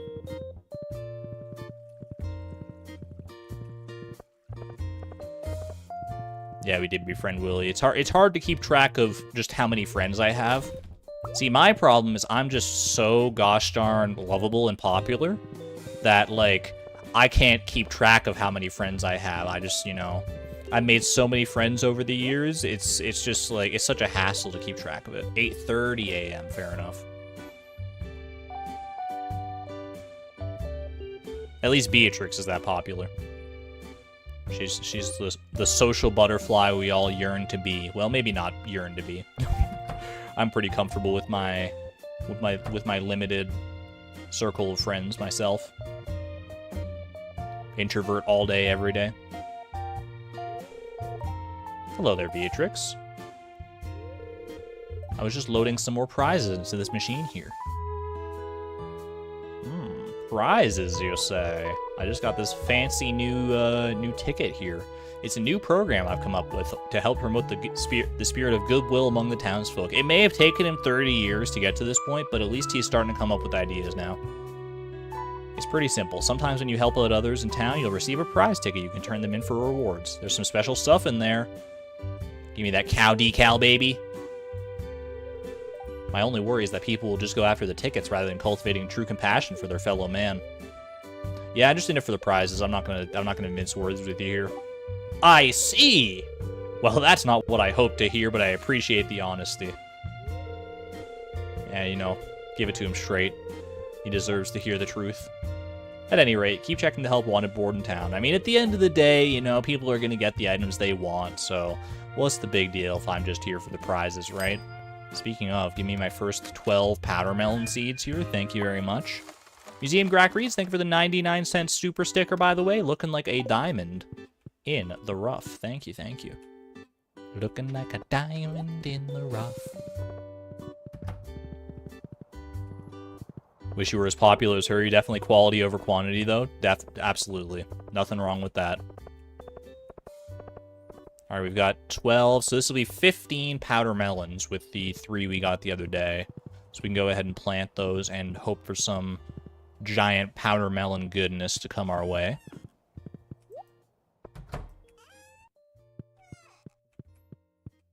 My hose iridium, how will you tell me to upgrade it now? The funny thing is, why do I? It's that my iridium hose is literally the only iridium tool that I have. It's the only one that the randomizer has allowed me to upgrade to this point. Which is pretty amazing. Technically, I could still get it enchanted, I suppose.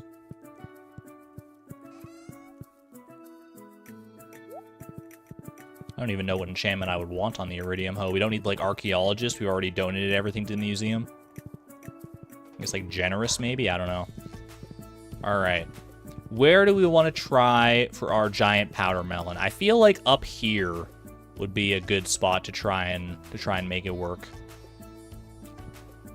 Also, make sure that these Junimos are not harvesting. I don't even know if they come out in winter to harvest, to be honest with you. But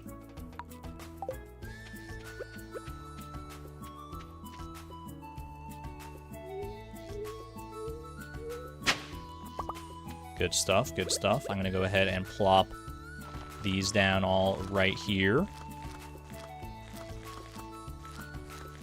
I think that's a good spot for right now. I don't have my watering can on me. I think I would like to water those and probably put some deluxe speed grow on them just to, like I said earlier, maximize the amount of days that we have a chance for a giant powder melon.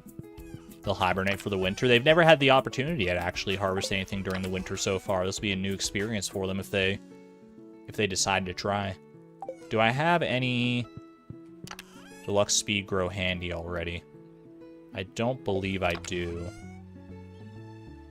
Deluxe retaining soil.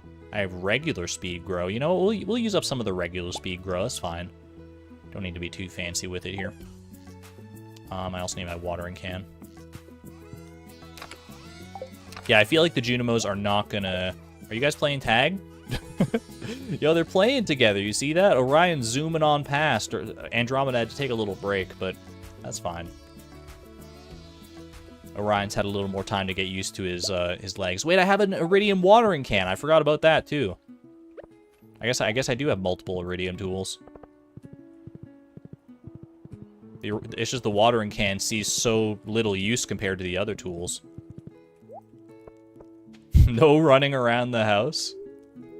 It's all right. Everything is pretty locked down and baby-proofed. I don't think we need to worry about them hurting themselves. It's a perfectly safe house, even with all the open flames of the torches around. It's fine. They're baby-proof flames. There's those like fake like paper ones you see at haunted houses.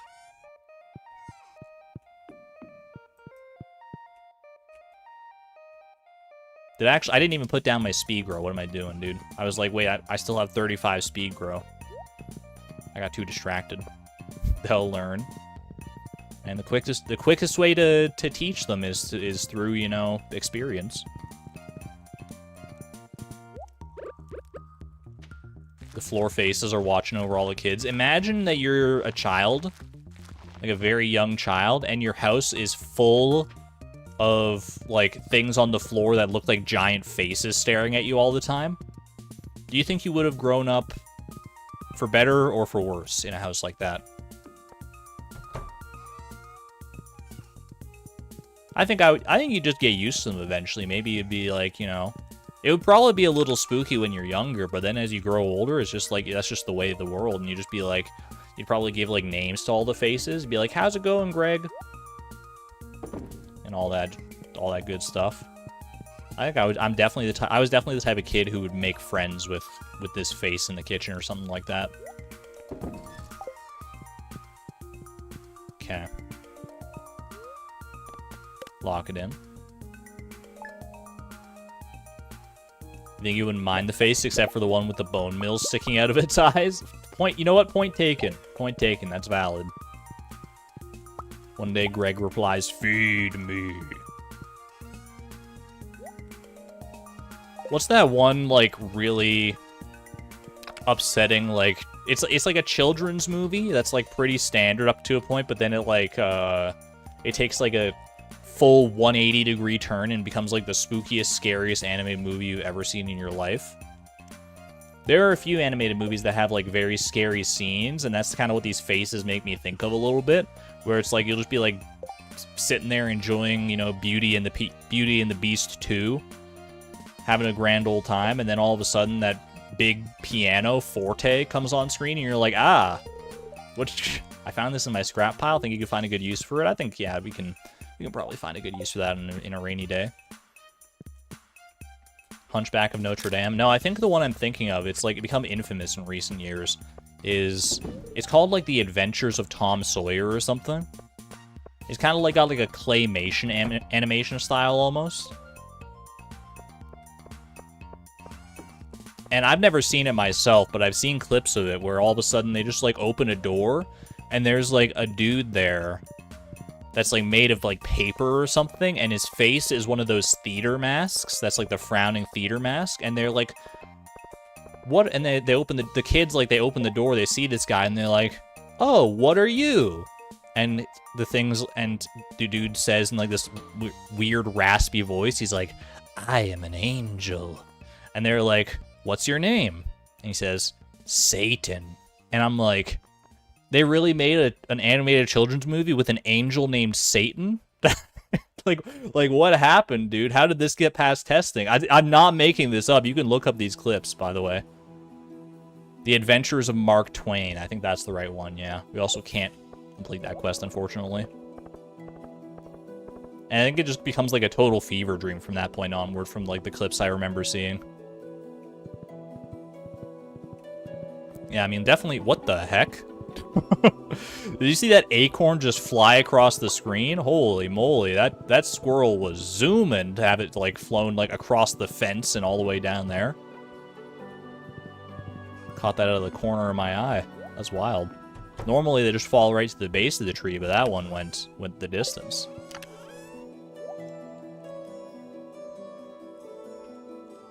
Boing. Have we come up with a name for the giant powder melon? We need to find a name so that we can manifest it ASAP. What would a giant powder melon be called? A giant powder melon. We've got Melanie the melon. We've got Gordon the giant pumpkin. We've got Colleen the cauliflower. Giant powder melon. Powder Melanie?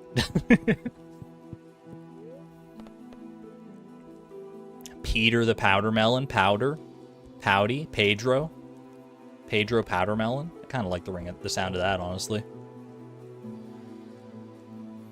You looked up the claymation thing. You've seen that creature in other media stuff. It's been, yeah, people have caught on to it. They're like, that was a weird movie in recent years. Petunia. Melanie. Dude, just go Melanie again. Or Jowder to avoid confusion.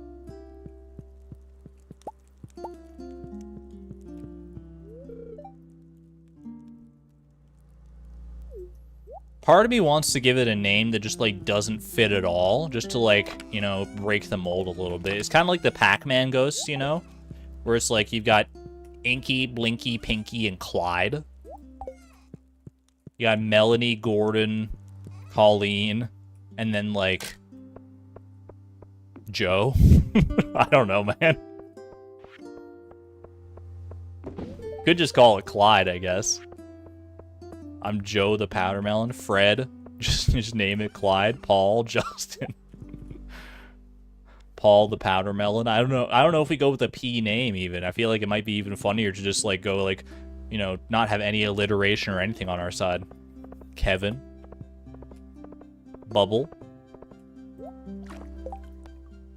I need a winter root for a calzone I'm making, but I have not yet befriended Gus, so that's not really in the spirit of things here. Patricia. My alliterative heart breaks. Larry.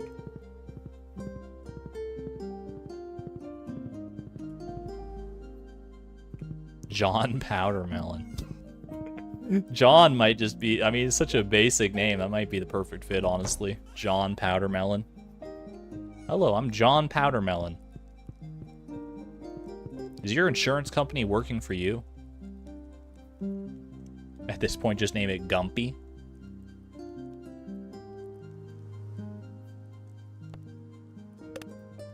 Cassandra.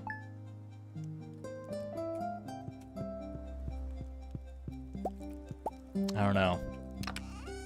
I'm so bad with names. I'm so bad at, like, deciding on names because there's so many different good possibilities. Squidfest has begun. Oh. I mean, I got to go down to the beach just to see what I'm going to be missing out on. It's such an exciting notification every time you see it, though. The first time I saw that Squidfest has begun, I was pogging, dude. Random name generator. That could work, too. Love Cassandra. Cassie for short. Cassie the powder melon.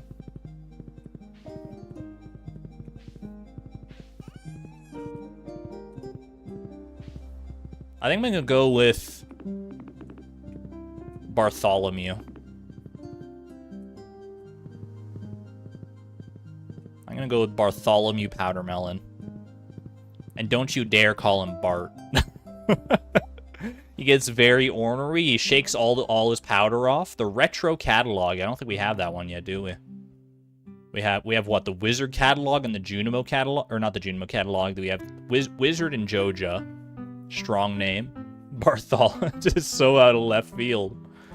Can I call him Mew? Maybe if you make good friends with him. If you get him up to at least like 8 hearts of friendship, you can start calling him Mew. We are indeed missing the retro catalog. Pick that one up. What's in retro? I actually haven't really looked at the retro catalog before, I don't think. We'll pop it down back at home and take a good peruse. Powder Mulin. There is still a little bit of a wordplay there if you try hard enough, that's true. Between like melon and Bartholomew.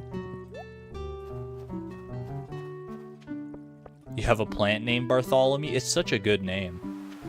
Oh my gosh. That's so cute. You're so... I love the... I want... Wait, can I get this sign as furniture at my house, dude? This squid is so ooh. Squid Chef. Don't mind me, I'm just here for the bulk squid prices. You know what? Valid. Dude, you're a shrewd business person. Welcome to Squid Fest. What can I do for you? Get rewards, please? You haven't earned any rewards yet? Better start cashing some squid. That's not going to happen, I'm sorry to tell you. I'm not too worried about winning the competition, I just want to enjoy the ambiance. My man. Squid usually only show up at night, but they threw some special bait into the water that's making them active all day. It's a little hint to start using, like, specialized bait, I suppose. How you doing, Elliot? It isn't the town's #1 ice fisher. That was truly an impressive performance. Thank you so much. I never stand a chance, but I always participate just to be sporting. I wonder, do the other fishers that were, like, competing, do they have, special dialogue, too? I'm a simple man. When my pipe is full, I'm happy. When my pipe is empty, well, then I just fill her up again. You know what? That's a good life. That's a good life, Willie. I'm happy for you on that one. The cold air makes me feel tough, like a piece of jerky. What an analogy, man. When the air is too warm, I feel like a pudding. Oh my gosh, it wouldn't have been funny if he had just said, I feel like pudding. The fact that he says he feels like a pudding is what kind of broke me there. That's such a good line. Oh my gosh.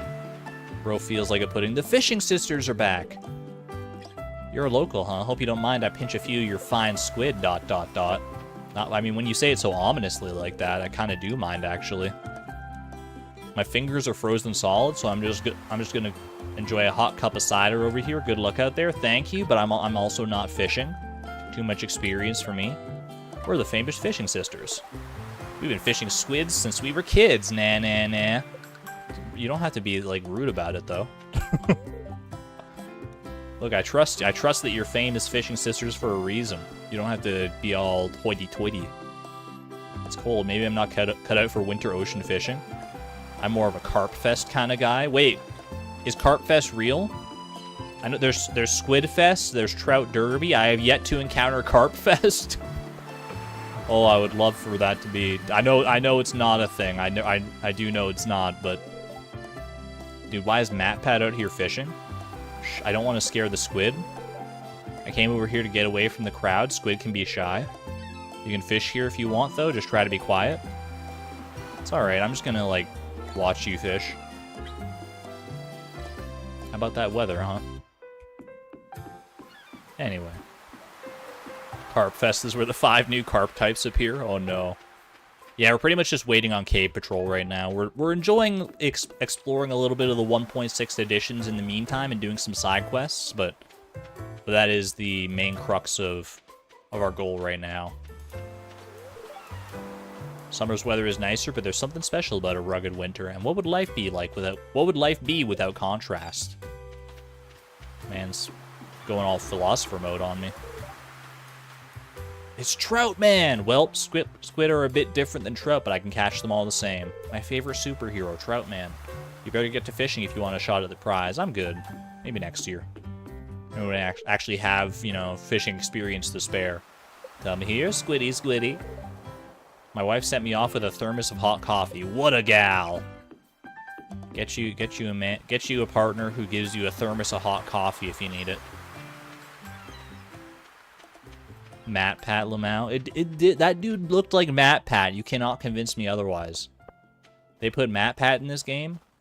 That's gonna be the, like, I can make a total, like, clickbait spoiler thumbnail. They put MatPat in my Squid Fest. Oh, I'm gonna be chair dancing so much with all these Diddy Kong Racing songs, dude. Invasive crab species can't do that, unfortunately. You make your husband a mug of coffee every morning before he leaves work.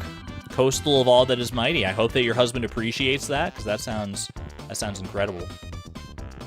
Not for me. I wouldn't like the coffee myself. I'm more partial to I'm more of like an apple juice kind of guy, which is probably easier to prepare. So all right. Our catalog collection is nearly complete. Retro chair. Ooh, look at these. These are nice. Retro dresser. Lots of different decorative retro door. Lots of different the UFO painting is kind of amazing, actually. Retro plant, retro radio, tea table, retro bookcase. Just so many different stylized retro pieces here. Retro square rug, looking like one of those slot car tracks. Retro bed. Retro bed is kind of quaint. Oh, I'm a fan of that. Lots of different flooring and wallpaper too. It's a vibe. I don't know if it's a vibe that we're gonna entertain too much in Beatrix's life here, but having the option is always better than not. Put the UFO painting between the movie posters. You know what? Why not? If there's... Well, actually, is there room for it? It might be too big. No, it's just the right size. Perfect. That's it kind of completes the picture, honestly. Makes me think of a movie that has, like, not yet been released or something like that. The Alien movie that Stardew is missing out on.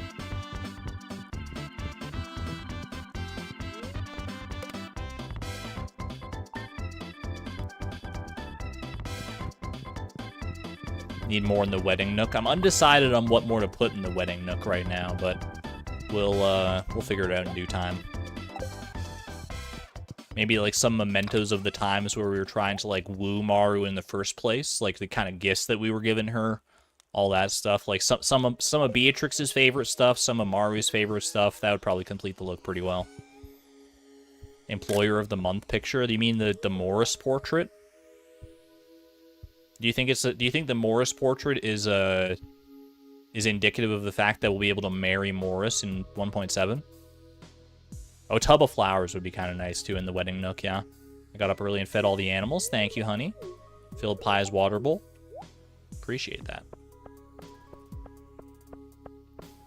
You love the retro catalog. You used to only decorate one of your rooms in your house, and it's so cute. It's a very... I like that it's, like, so... It's like such like a homogeneous art style.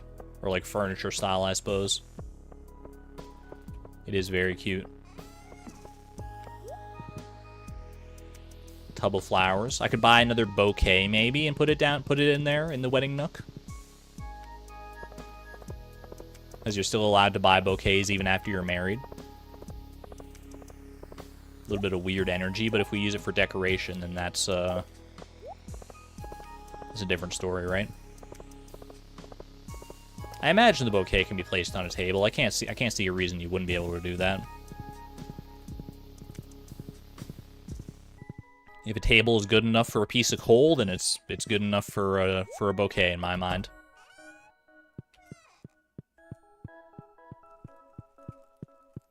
Bouquets make great decorations. You've had a few on tables in every game. They do just make for a nice little decoration, it's true. I mean, there's a reason that, you know, you buy like your mother a bouquet of flowers on Mother's Day, and that makes her a great decoration. On Mother's Day, I got my mom's like the biggest freaking bouquet of flowers that I ever saw. I was like, I was out shopping for like Mother's Day and I saw it and I was like, that's the biggest bouquet. It's like twice as big as any other bouquet I've ever seen. And I was like, you know what? She's worth it. It's so big, dude. We had to like find a bigger vase for it. It was crazy. Happy birthday, Harvey. Maybe. I think Harvey is probably a correct assertion. It is Harvey's birthday. Haven't gotten the quest yet. Yeah, we're still waiting on it. Also still waiting on that Junimo catalog, so we'll go check the traveling cart today. Anyone else getting deja vu right now? Thanks, Kent. I just got one of those from my wife the other day, but yeah, I guess, you know, you can never have too many bombs.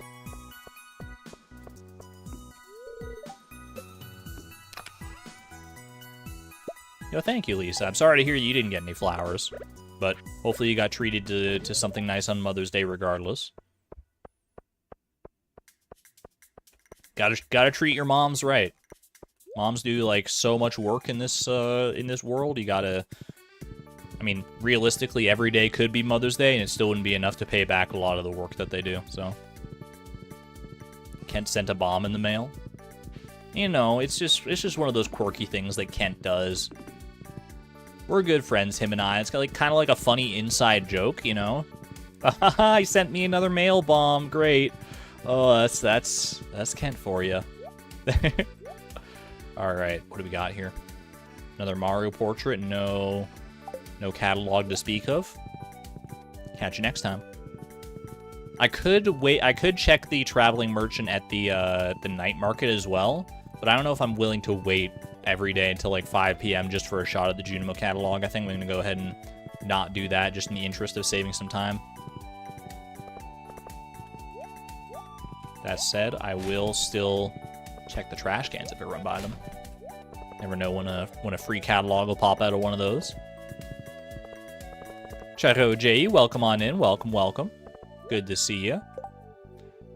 Leia would like to hire someone to fetch a frozen tear. You will be paid for your time. Have I befriended Leia? I want to say yes. Leia. I have befriended Leia. All right, so we can actually do this one. Huge. I've got frozen tears. I've befriended Leia. The stars align for this one. One step closer to a new prize ticket.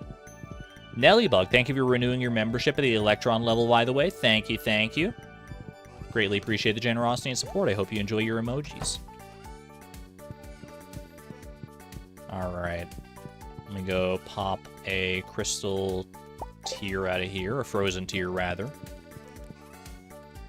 Although, admittedly, crystal tear, I kind of like the name better. All right, is Leia at home? I honestly don't know. Leia's schedule is one of those enigmas that never seems to stick in my brain for some reason.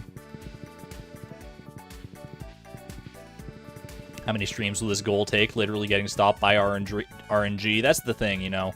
If it's a goal that's, you know, dependent on RNG like this, I don't get too upset about it, because it's like I have no control over it. If it happens when it happens, I'm just going to enjoy the journey while we're on it. That's kind of the mindset I go into a lot of these like RNG dependent grinds with. It's locked, ... Oh, is that because it's the night market? Wait, it's not the night market, it's Squidfest. It's not even... Wait, is it even Squidfest anymore? Why is it locked? Why is Leia's cabin locked? Any Leia scholars? It opens at 10. Okay, I thought I could just go in there because I was like her friend. Alright, fair enough then. Frozen tear for you. Enjoy. Appreciate you. $225. Add it to the pile. I just pull out a big bag full of money and just throw it on top. Throw a little paltry payment right on top of there. Not that I'm not thankful for it, but, you know, 225 gold these days doesn't go very far. She's a late sleeper. You know those artist types? I mean, I do know those artist types. I think I slept until like 9:30 a.m. today. Which for me, excuse me, you can get mushroom tree seeds now? Just, that's very new. Okay. All right. Hey, I'm not upset about that. You can actually just get mushroom tree seeds from wild mushroom trees. That's so cool. I'll clear these out.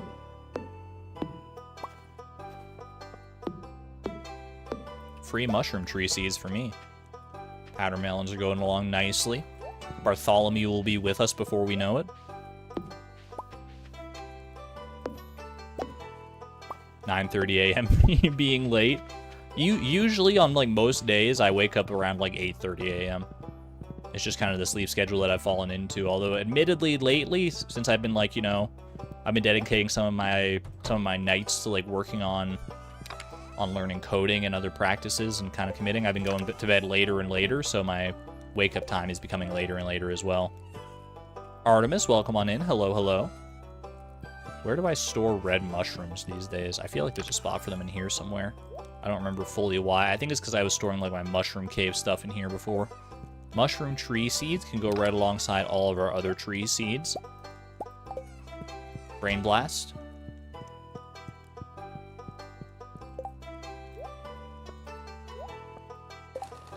Easiest tailoring I've ever seen. The star helmet. Look, Andromeda, the mouse ears were cute while they lasted, but I have to tell you, this is much more your style. It's bigger than she is. This is the biggest hat I've ever seen. Oh my gosh, I forgot how big the star helmet was, man. Yo, she's gonna, I mean, she's well protected now, at least. Now they both are. They both Orion and Andromeda have have helmets on to protect them, so they are much more safe now around here. Can she see? I mean, it doesn't block her eyes at all, which is perfect. Don't need to childproof the house. It looks so like cushy too. I don't know how she's running around at these speeds with that thing on, man. She's literally Toadette. Mama. That's my Toad voice. That's about as close as we're gonna get anyway. I'm not gonna destroy my throat trying to do a good Toad impersonation.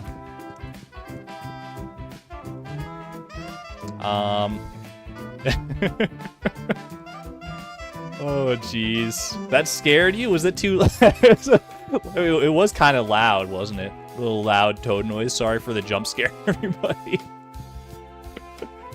Oh jeez, you gotta throw a Toad voice out there every now and again, though. What was that? OMG. If anyone was like sleeping or relaxing to this stream or the VOD, I apologize. I deeply apologize. You'll never hear a Toad voice from me ever again. I didn't know it was so like frightening. Or at least I'll let you know if I'm gonna do a Toad voice again. Alright. Absolutely incredible. My apologies for the jump scare.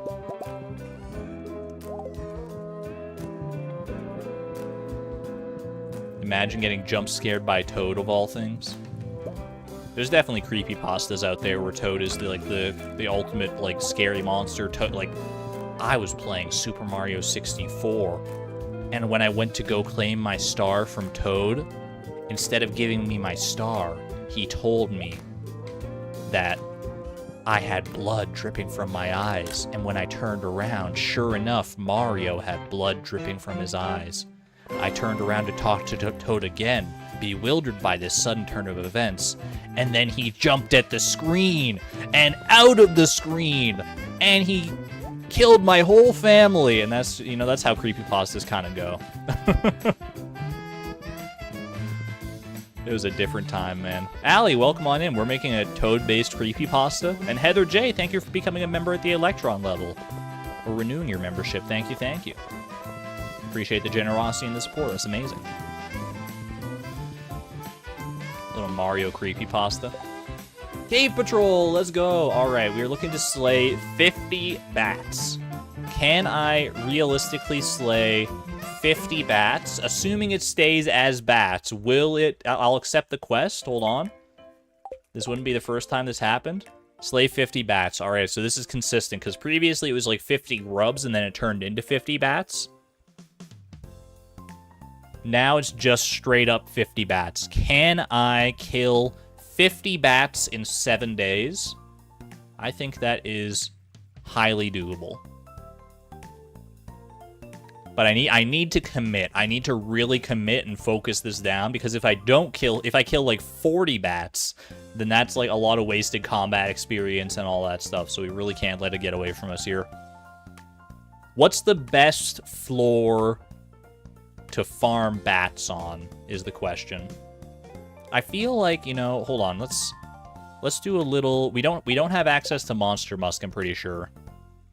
Let's do a little bit of a wiki dive here. I want to check real quick, because realistically, let me see. Let me just look up the page for bats here. So, like, realistically, we would want to kill these base bats because they have the lowest XP threshold. That you only get 3 for those. from floors 31 to 39. So that's like only the dark floors, which is kind of annoying to farm. Like I'd basically just be resetting floor 35 over and over again. And even then, I don't know. I guess I could be going like from floors 31 to 39 and trying to like find a good floor for them as well. But honestly, like resetting for frost bats might be more reasonable to try and get enough of them. The only problem there is that they give 7 experience each, and 7. So if we did that, we would kill 50 of those. That's 350 experience, which we do have the leeway for that. So I might honestly go that way instead, just in the interest of saving some time. You have light, bro. Yeah, but I don't know. We can try with just like the basic bats. 8 bats a day is doable. When you put it that way, that's fair. Bring 2 glow rings or something. Honestly, I mean, like 1 glow ring is probably enough.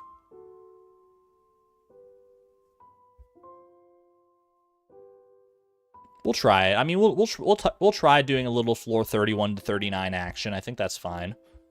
And then if we find that that's not working out, then we can pivot to floors like 41 and start resetting like 45, 55, and 65, and 75 and all that. Because there's just so many floors you can like reset for that one is kind of what I'm thinking. But yeah, we'll try just in the interest of saving some combat experience, best principles and all that. You have to be positive we can do this. I mean, I know I can probably do it. Exclamation point optimism for sure. But just, I don't know, in the interest of saving time, it could be better, because I don't see a huge downside to going frost bats over regular bats. But you know what? You're right. You're right. Let's go regular bats, because that's the way it should be anyway. All right. Burglar's ring plus glowstone ring. I mean, burglar's ring could be nice. We could get a lucky prismatic shard drop or something out of it. Waiting to go to your band's concert, so you're probably just going to hang out. No worries. Enjoy your lurkdom there, Reese's. Good to see you. Isn't it if you carry a torch, you get more light? That is true, but it's not noticeably more than just, like, a glowstone ring. So I think honestly, I think we'll be fine with this setup right here. Got glowstone plus burglar ring. We got our weapon ready to go. I think this is about as good as it gets, honestly.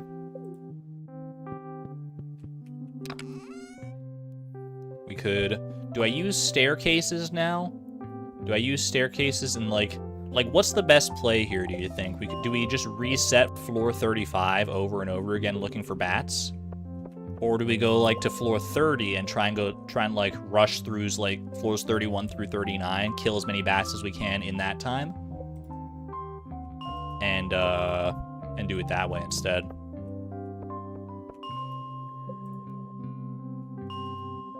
Wait 30 seconds and then stare. 30 seconds seems like a while to wait on one floor, though. If we're not getting any bat action. Let me try. I'm gonna try this. Just like go with like floors 31 to 39. Do like a little. Okay, here I hear my first bat. First bat located. Easy. 1 down. Okay, we got a staircase right there. But why are you watching your XP? Because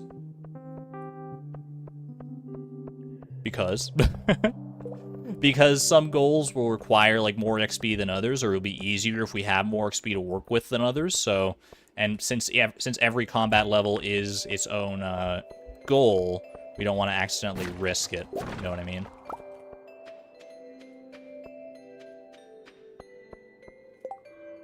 Also, the game sound is like the game sound this entire time has been like so quiet for me. I don't know if that's true for you guys as well. But I feel like I might need to turn it up. But the problem is if I turn it up and it's like good for you guys, then I need to turn it down in OBS probably.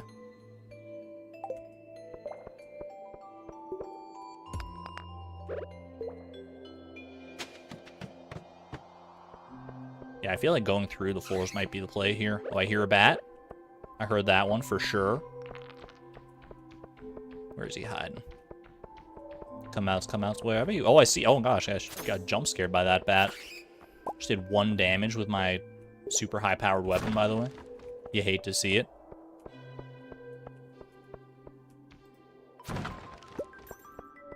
Game sounds very quiet to you too. Hold on, let me see if I can... Because I think I actually like all these settings. Like, this all looks like normal to me. Let me go check something really quick. Let me actually do, like, over here.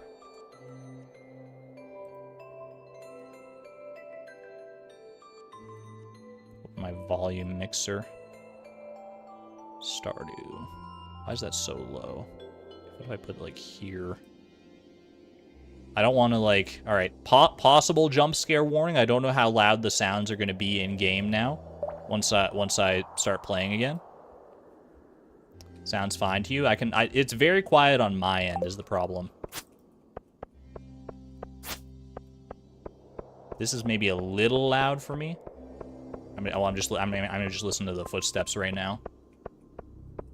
Way louder. I can turn it down in OBS too. I want to find like a good balance so that I can hear it.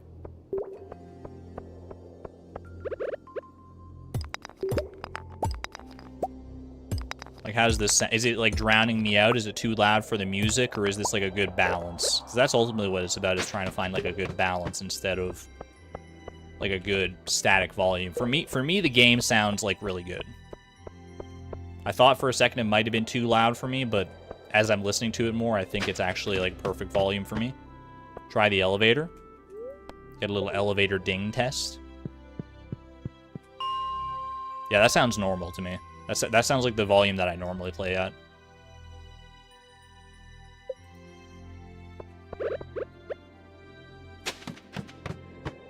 That's good. All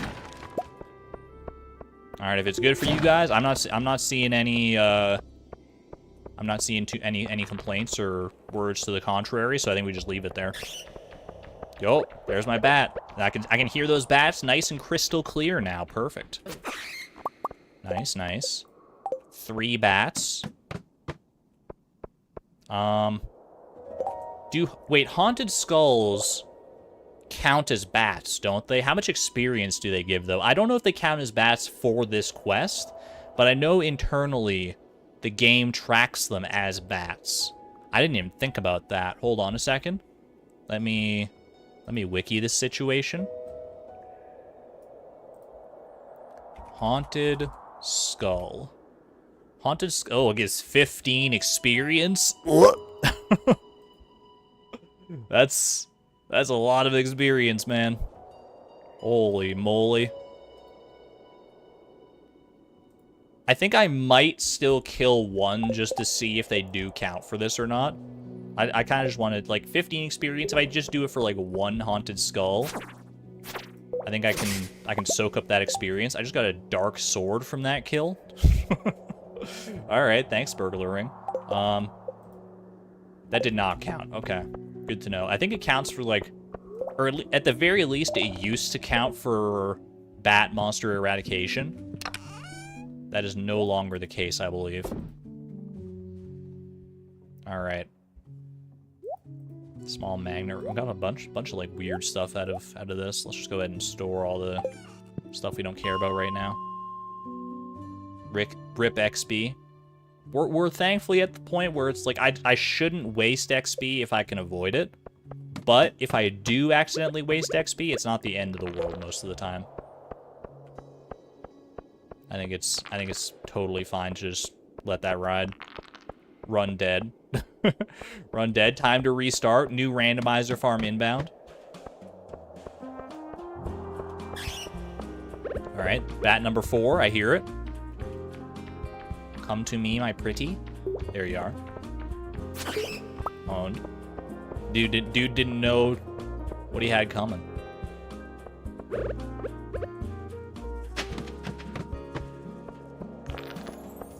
Show me some more bats, please.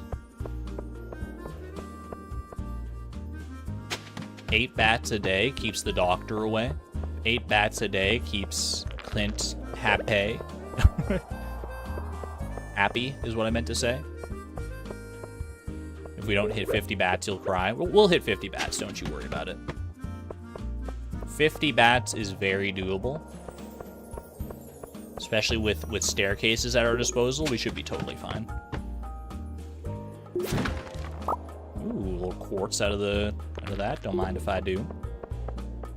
It's the simple things in life, you know?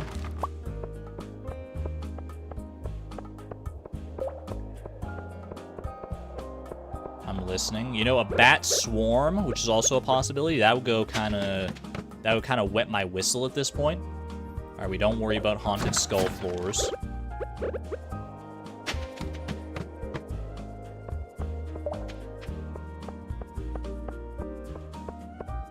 I'm listening. I'm waiting. I'm waiting on a miracle.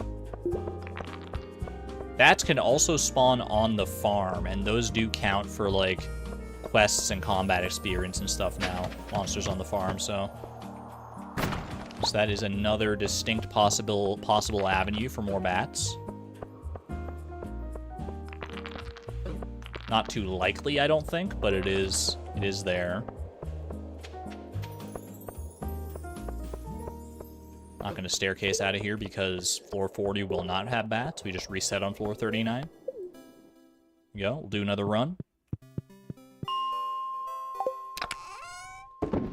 Pop all that in. Pop all our goodies there. Just kind of random knickknacks and doodads. Keep on going.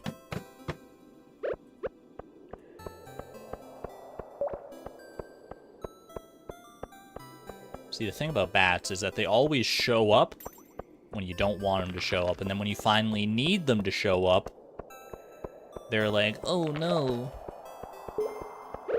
I'm too busy over here sleeping because it's the daytime, and I'm like nocturnal because I'm a bat and stuff. And I'm like, yeah, whatever, dude. Come have a taste of my wood club here. Is there a specific reason why I'm not using the ice floors? Because they are more experience-laden, those specific bats, than the ones down here. We want to try and minimize our experience gain to maximize efficiency. That said, I think we probably would have a lot more luck on the frozen floors. The night market is now open, by the way. I guess we can definitely... I guess, you know, if we're hunting bats anyway, I guess there's no reason not to check for like, the Junimo catalog at the night market, too, now. Oh, there's one. Okay. Snuck up on me. That's 5. Like Ali says, if we get 8 a day, then we're on track to do it. That's 6. Take those. We'll take any extra we can get today, too. We're not just going to get 8 and then stop for the day. Because some days might be better than others. Come on, Emily, dance. Bring the bats out. Come on, little bat friends. Don't you want to dance with me in the pale moonlight?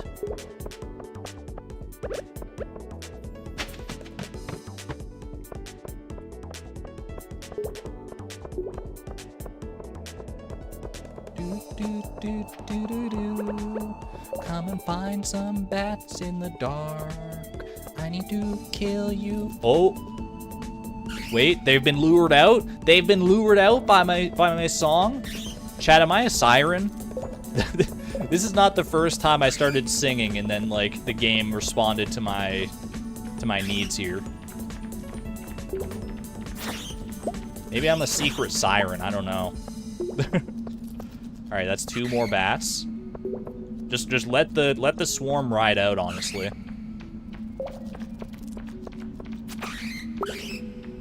I hear they're coming from all directions, dude. Oh, this is gonna be so good for us. This is so good. I start singing and then fishes and bats come out. Alright, that's the end of the swarm. I swear I heard another bat though. Like, was there one that just didn't make it to me in time? No, I guess I was just, you know, I was just hearing the bats that are already killed. That was not much of a swarm, to be honest with you. Alright. 10 out of 8 bats. Try going further down. Further down, further down. It would take us to the frozen floors, though, which we don't want. We want to maximize our default bats status quo. Not status quo, quota. Quota. I can words sometimes good. And minimize our frostbat. We'll use some frostbats if needed to, you know, shore up our losses, but for the most part, this is honestly working out better than I anticipated. Some swarms are swarmier than others, apparently. I swear I've had swarms with like 20 bats in them. That's what we need right now.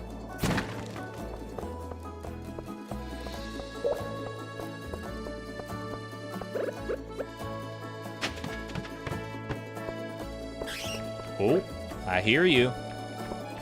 Come out, wherever you are. See, these bats, they think that they're the monsters. Little do they know that they just walked into my domain here.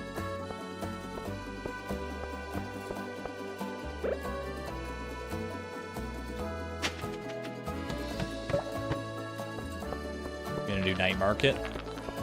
We still have time to pop down to the night market if we so desire. I had a good feeling. I was like, should I staircase? Maybe not yet. And I'm glad I didn't, because I heard that bat. I just gotta find it.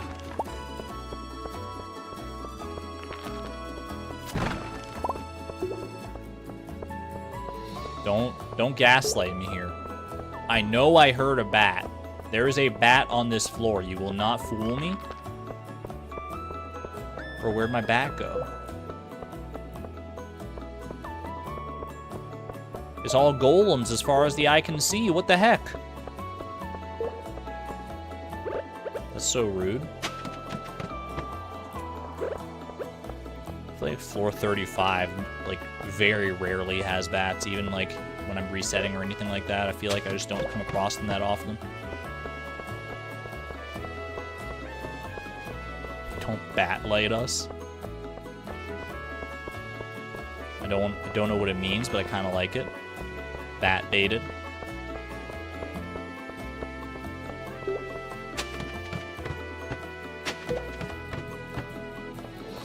Come on. Another swarm would be very much appreciated right now. But even just an extra like solo bat or two would be perfect. Oh.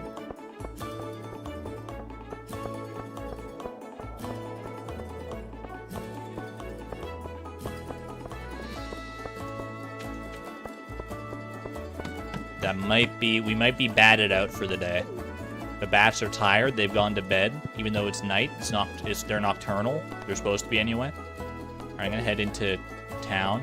Do I still have time to make it to the night market? Buy my Junimo catalog? And make it home and win? I don't know if I do. I do have crab cakes. Put them to good use.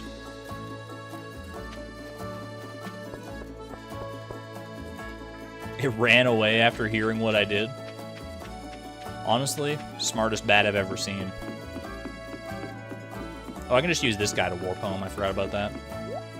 Alright. The tea set. I could buy a tea set for $1 million. Pinky to the mouth. $1 million. just the casual little $1 million purchase. Algo is crying right now. It's so good, yep. For those not in the know, as of 1.6, you can buy a tea set. There's a chance, I should say, like it's like a 5% chance or something for the traveling merchant to sell a tea set for $1 million after, I think it's year 25. Miss Palindrome, I see you saying year 10. I think it's actually year 25. Let me make sure I'm not spreading misinformation here. I'll check the wiki. Tea set.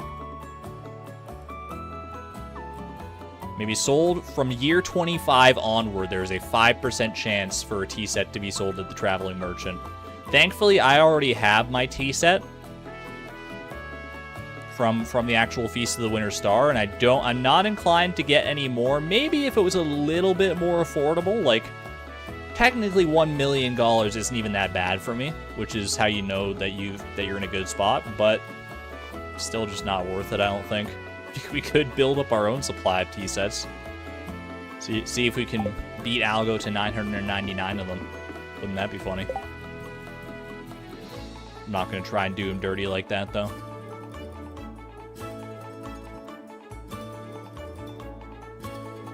We have one, yes, but what about a second tea set? I think we actually do have two, if I remember right. 5% of my cash. We need to invest in some... We'd actually, if we wanted to build up like a big old collection of tea sets, I got one there. Do I have one down in my gaming room as well? I thought I had two. I do have two. I have one right there, yeah. I ain't sweating it. Two is more than I was ever expecting to have in the first place, so... Okay, that goes there. I don't really need this wood club, to be honest with you. I'll reclaim 45 gold from that. And then we're off to bed. We have slain 12 out of the 50 bats we need on the first day. We're on track pretty substantially so far. Let's make good use of the second day. Let's not lollygag about. Store those things there. Honestly, get the crab cakes going so we can get through these floors a little bit faster too. 45 gold, what savings? I know, right? What a steal. What a scoop. 12 out of 16. Thank you, Allie. Thank you for keeping track of that. You're the MVP.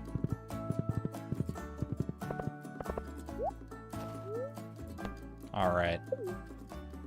To the mines we go. Hi-ho, hi-ho. All right, this is a haunted floor, noted, which means we will not have access to bats on that floor. What about this floor, though? The staircase luck is kind of real.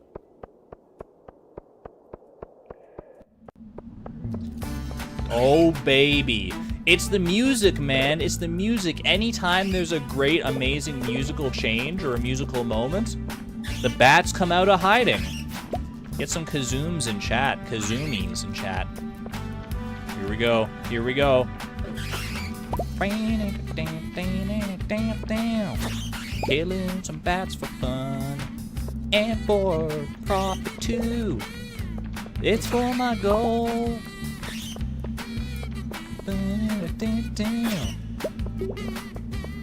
Yo, keep it coming, Kazoom. The bats love it. They love a good kazoo solo when they hear it. I mean, who doesn't, right? Oh, one more for the road. And you gave me a staircase that I didn't need. What luck. 18 out of 50 bats so far. That was crazy, man. Not bad at all. It's 8 a.m. and we're already past our quota of bats for the day. We're gonna get this done in no time flat. Oh, gee, I'm so bad. Don't worry about it, Allie. It was a lot of bats to keep track of. That's fair. Sometimes if you linger on the floor, the swarm comes back. It's true. I don't know if it has like a higher likelihood of showing up if there's already been a swarm on that floor and you just like linger about. But I have experienced that in the past for sure. Not bat at all. Exactly. Or maybe a little bit too bat. Oh, and just a free bomb from that bat too. What a great day. Don't let it drive you batty.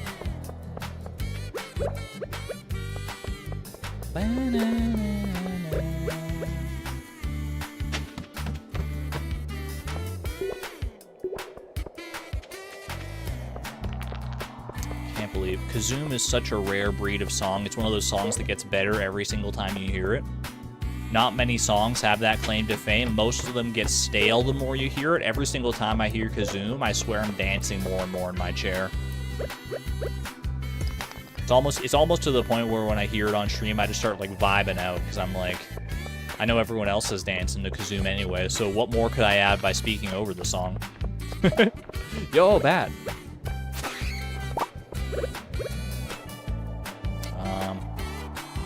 Yeah, I'll speed this up a little bit. Still don't need the slingshot. Thank you very much. Maggie, welcome on in. You came in at a perfect time. A certifiable Kazoom moment. What's this song from? This is from the free YouTube audio library. You can probably just look it up. It's Kazoom. You can probably just look it up on YouTube and find it. And if not, then you can like go into like the YouTube like creator studio. Even if you're not a creator, you should be able to access like the audio library, I'm pretty sure. And just find it there. It's such a bop. It's pure dopamine. It just makes you feel, you know, it can't dispel all the negative emotions, but it's hard to feel bad when you're listening to Kazoom. Is all I'm gonna say. Get down there, just, you know, just in case there's a bat hiding in the corners of the star floor down here. What about slime hutches? I think slime hutches still do not give combat experience, if that's what we're talking about. Monsters on the farm do as of 1.6, but slimes and slime hutches still don't, I'm pretty sure. I think I remember that.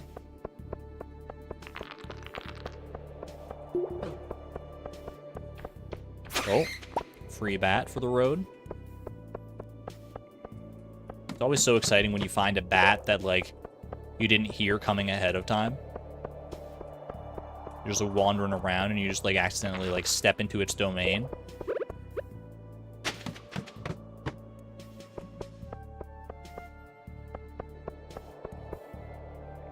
(21 out of 16) hype.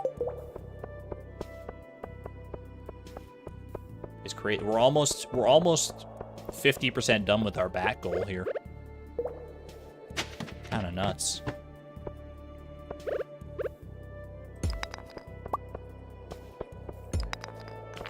Little monster musk would definitely hit the spot for this. If we're lucky, I don't know what our days for the bookseller are specifically.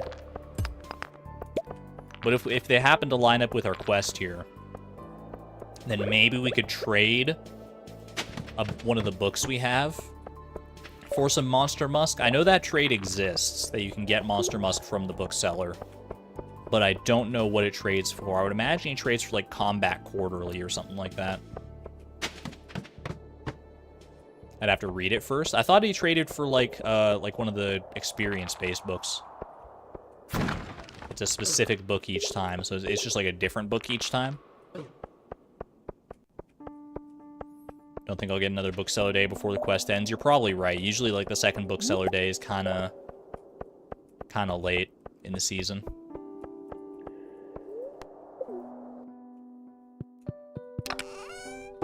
It is twice a month, but I think there's like there's some logic in there to dictate, like, you know, that you're not going to get like 2 bookseller days back to back or something like that.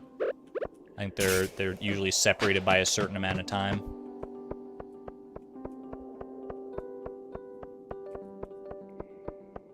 Yeah, the one that would make the most sense to me is Combat Quarterly, the Combat Experience book, but I have been mistaken before. Don't I own a calendar? I do, but that would involve craning my neck over to the side to look at it when I wake up first thing in the morning, and I don't have that kind of energy. I can check when I get home, though.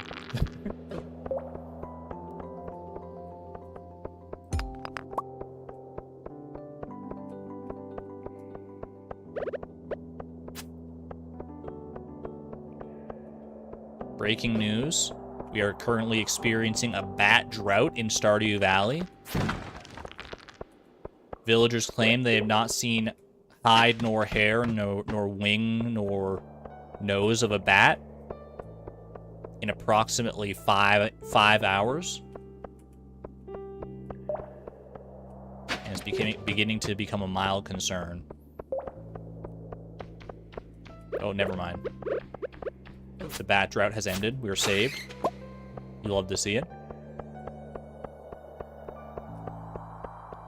Do I know any good songs? I know many good songs.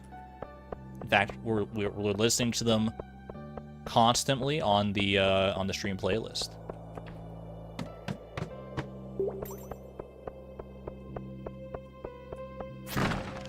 If you're asking for music recommendations for, like, songs that I listen to outside of streams, though, am the wrong person to be asking for that. I'm not very much of a music person outside of streams. I like my video game music. Many of the video game soundtracks that I've heard are amongst my favorites. Beyond that, I don't know.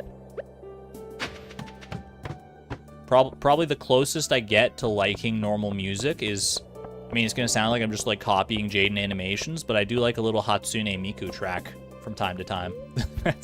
I'm not like a super fan, but you know, I could vibe to some Miku every now and again.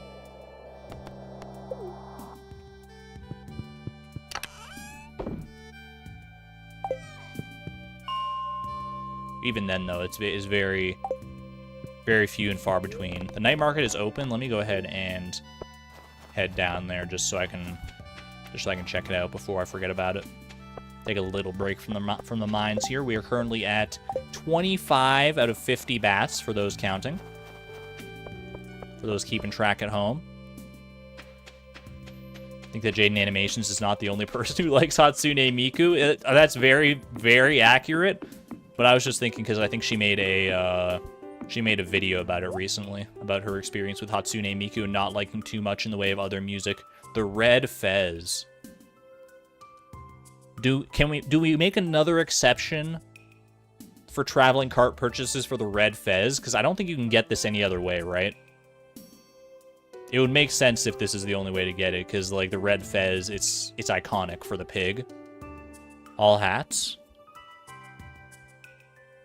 It's the pig fez, yeah. I think we make the exception here. I think that's the rule for exceptions at the traveling merchant. It's either, you know, the rare seed or like fashion and furniture. I think I can get behind that ruling. Think it'll lure out the bats? Oh gosh. I kind of wish I had a fez in real life, to be honest with you. Not that I would wear it all that often, but just to have the option to like put on a fez and like look at myself in the mirror and get a cheeky little laugh out of it, I think would be fun. We are at 25 bats. Yeah. About to be 26 though. Just you wait. Just you wait. We're well beyond our quota. Like, we're ahead of tomorrow's quota. If we need 8 bats per day, we're already like ahead of what we need for tomorrow. And it's just gonna keep on climbing. Fezzes are cool, said the doctor once. Chat, have any of you played the game Fez? I think I own it. I think it's one of the myriad games that I own on Steam that I've never really like looked into actually playing.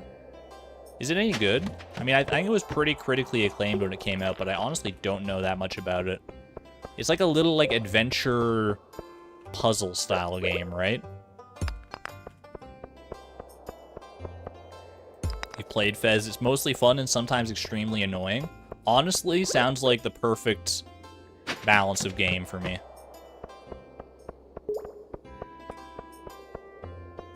I'm a fan of games that are fun at their core with annoying completionist elements. Well, ideally not that annoying of completionist elements. But, you know, but a little bit of annoyance is to be expected from some of like the ones that you like want to commit a lot of time to. Played a good chunk of it, but it feels like you would have gotten along better with it if you played it with a controller. Fair enough. Definitely has some annoying completionist stuff in it, yeah. What do you think is the longest game? I don't know if there's an actual like definitive answer to this, but like just think of, what would be some like really long games to do like a completionist run of, i.e. get 100%, get all like Steam achievements if that's a thing that exists for the game. I put my fair share of time into The Binding of Isaac. And I mean, that's definitely a contender. There's a lot of achievements in that game that are very hard to get. You got to put like hundreds and hundreds of hours into it. I think there's probably somewhere in the neighborhood of like 700 achievements for that one. Animal Crossing New Horizons. Any Animal Crossing game, especially like the more modern ones. Like, because those games are not really designed with a completionist mindset in mind, right? Like, yes, there are achievements to get and like things to complete and like items to collect. But at the end of the day, like, I think the developers make it more like, you know, they're trying to make it more of a casual experience rather than like try to complete the museum and get everything that possible that you can. Even though some people do go all out about that. Yeah, Animal Crossing games are just not designed to be finished. Rakuen, the Stanley Parable has an achievement where you have to wait for 10 years or something. I think I've heard of that one, yeah. I think it's like, yeah, but I think that one is like, you have to like go 5 or 10 years without opening the game, right? And then you like open the game once and it's like, touch grass or something like that. I don't know. It's like, congratulations. You managed to avoid playing the game for a long enough time that you've earned this achievement. So honestly, I might already have that achievement. I think I own the Stanley Parable, but I've never opened it, so.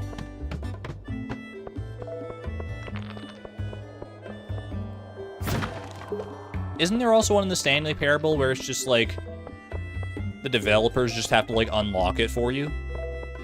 It's just one where it's like it's called like you're never gonna get this achievement or something like that because like you just can't unlock it unless like the people behind the game decide to unlock it for you.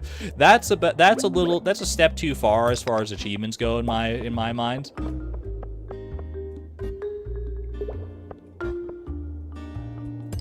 You have to sit with the game open for 5 years? Okay, that is much worse than having the game closed for 5 years.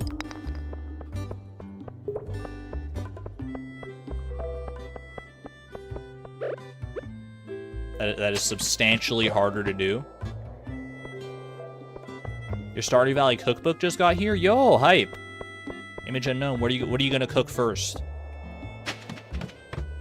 I don't have the Stardew Valley cookbook myself. If I were inclined to get it, I think the first recipe I would probably try out, thinking of all like the various cooked items in here. I mean, you gotta try the pink cake. Pink cake is iconic, right? I don't know if the cookbook actually has like all the recipes in it, probably not, but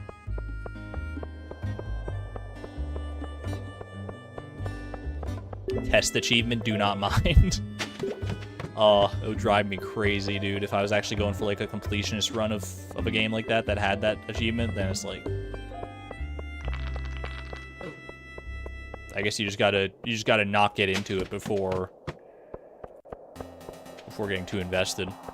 Or you gotta like know what you're getting into beforehand. All right, go ahead and I'm gonna put the floppy beanie back on. The fez was fun while it lasted. Go ahead and drop off everything else here, and we will making my way back home.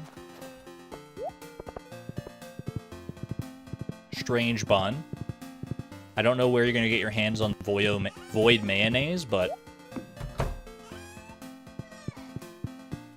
it was kind of a slip of the tongue there. I don't know if you heard that. I called void mayonnaise voyo for a second, and I kind of like it. I just accidentally said voyo. You know, you got mayo and you got voyo, and it kind of rolls off the tongue nicely. Do not do this. What, you don't want to go for some classic voyo? Happy birthday to the wizard, by the way.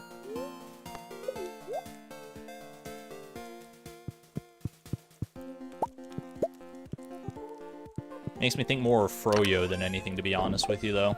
Just the way it's phrased. What is the strange bun recipe you need to know? If memory serves, it is wheat flour, 1 periwinkle, and 1 jar of void mayonnaise. So I'm sure your brain can do, your imagination can probably do the rest of the work on that one. This is the wrong way to go.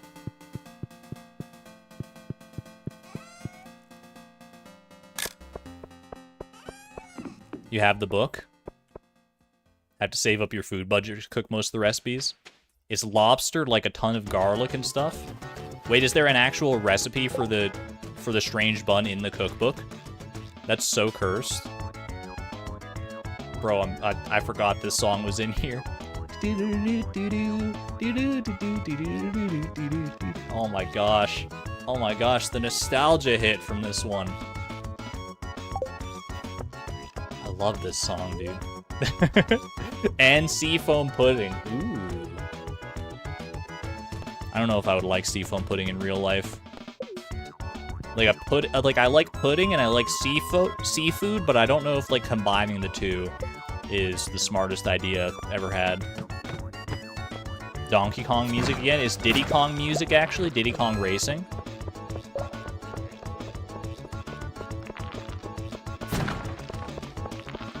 That said, I could probably put some Donkey Kong music on the track and it would fit the same little like niche. Little like, what is it? Sticker Brush Symphony. That's an all-time classic right there. Is there a swarm? I see, like, the swarm overlay. What is this floor? Wait, what is this floor?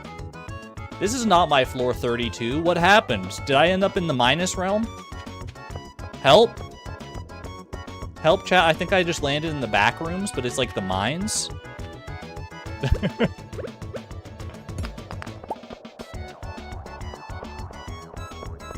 This is one of those, like, new floor layouts, huh?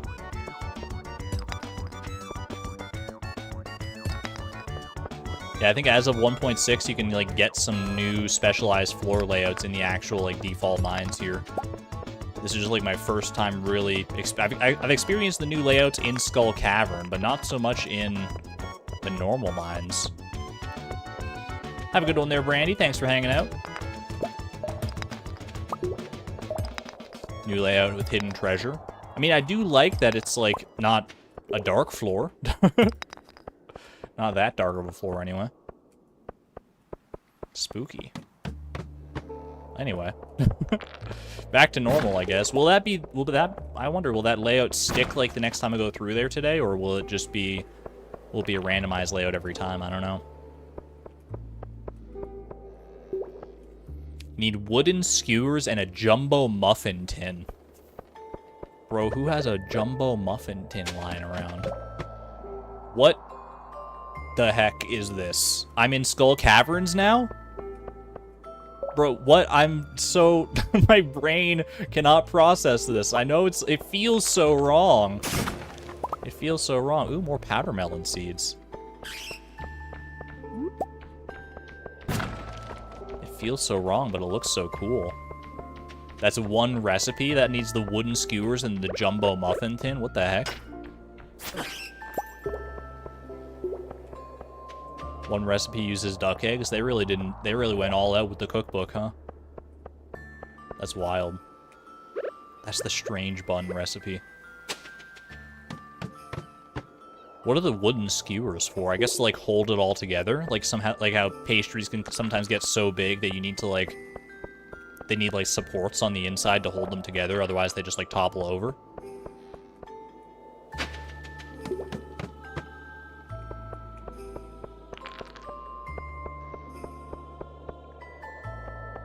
Black garlic, charcoal, and mustard. What are these recipes, man? Oh my gosh. You know, usually I'm of the opinion that you should let them cook, but maybe in this case, we should not have let them cook. I don't know, maybe it's good. Who's gonna be the brave soul to try the strange bun first? That's the recipe of void mayonnaise. Black garlic... First of all, I didn't know that black garlic was a thing. Black garlic, charcoal, and mustard. I would hate that, because I hate mustard. The garlic, I could, you know, I could see that. If black garlic tastes more or less the same as regular garlic, I'm a big fan of that. Charcoal, I'm not so sure about. I mean, charcoal doesn't really have a taste, right? I think the charcoal is more there for the coloring. It's just something that has, like, a very non-offensive taste, but is there to help you color it. And then the mustard is there for, like, the consistency's sake, I guess. I mean, mustard and garlic do go together flavor-wise, I think. So maybe void mayonnaise isn't like the worst thing in the world. I don't know. Or classic Voyo.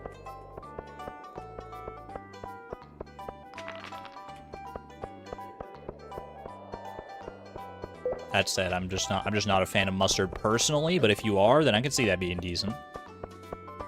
Fiddlehead risotto does actually require fiddleheads, thank goodness.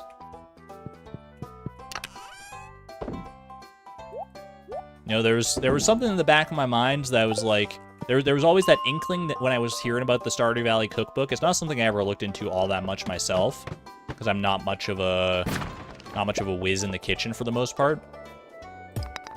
So I was never really interested in getting the book. Maybe I'll try and get it now though. Just like what I'm hearing about in chat makes me very interested.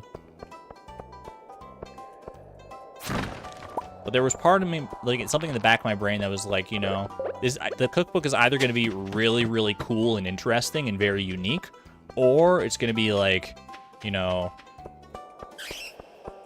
it's just not great. I was trying to think of a good appropriate word for it. But I should have known better. I mean, it's Stardew Valley stuff. Eric Baroni doesn't do things halfway. It's insanely unique. That's honestly all I could have hoped for. I didn't want it to be... I mean, there's probably some recipes in there that are a little bit more normal, right? Like how are you going to mess up, like... If it has all the recipes, like, probably, like, complete breakfast, that's probably a totally fine recipe. Right? How could they ruin complete breakfast for you? Is that 29 bats? That is 29.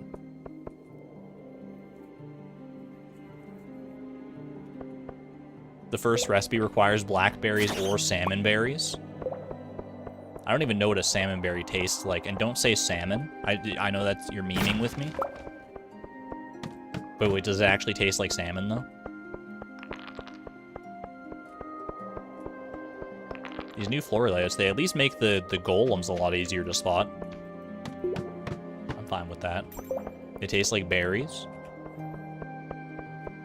Berries don't have a distinct flavor, though. Berries are... berries are very different depending on the types of berries you get.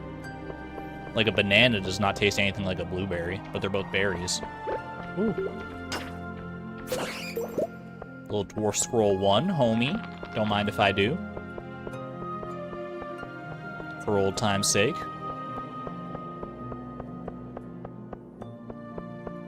Most of the recipes in this book are 4 pages long. Oh my gosh, you gotta commit like an afternoon to making anything in the Stardew Valley cookbook. Who would have thought?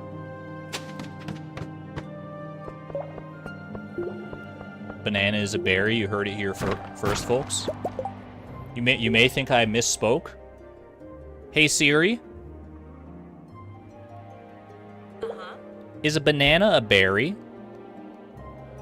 As surprising as this may sound, botanically speaking, bananas are considered berries. This is from healthline.com. There you go. Reputable sources right there. Siri's even citing her sources, healthline.com. The botanical definition for berry is very, like, generous as to what can be included as berries. So yeah, bananas technically are berries.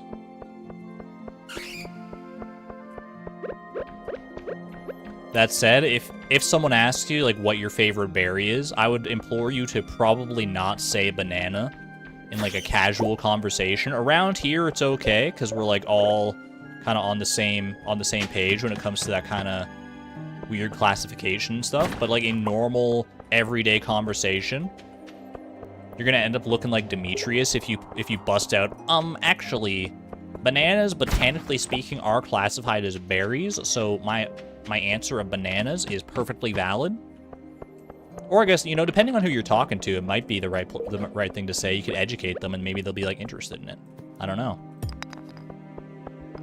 I guess it just completely depends on the context. I just know that for me, like, if I was, you know, at work and, like, a customer out of the blue asked me what my favorite berry is, there's probably a 0% chance that I'm answering banana. But that might mostly be because bananas aren't even my favorite berry. If you twist my arm, I think my favorite berry in actuality is a watermelon a berry? That might be the answer if that's the case. I feel like a watermelon might fit the classification for a berry, but maybe not. Anyway. Homie. This reminds me of homie. Ketchup is a smoothie. We don't need to go down this road. Let's not open up that can of worms, Allie. You don't think melons are berries? Hold on, Siri didn't steer me wrong the first time. Hey Siri. Is a watermelon a berry? Botanically, a berry is a fruit produced from a single flower with one ovary. A watermelon is thus a berry.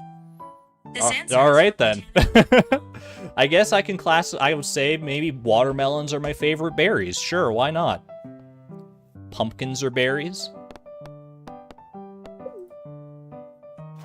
It might be easier at this point to say what isn't a berry. You know what's sad, though? Is that strawberries are not berries. I think, right? Strawberries are not berries. Raspberries are not berries. Once you start learning the botanical definitions, that throws the whole world into disarray. Combat Quarterly, Retro Catalog. Still no Junimo Catalog, huh? We'll get there. We'll get there eventually.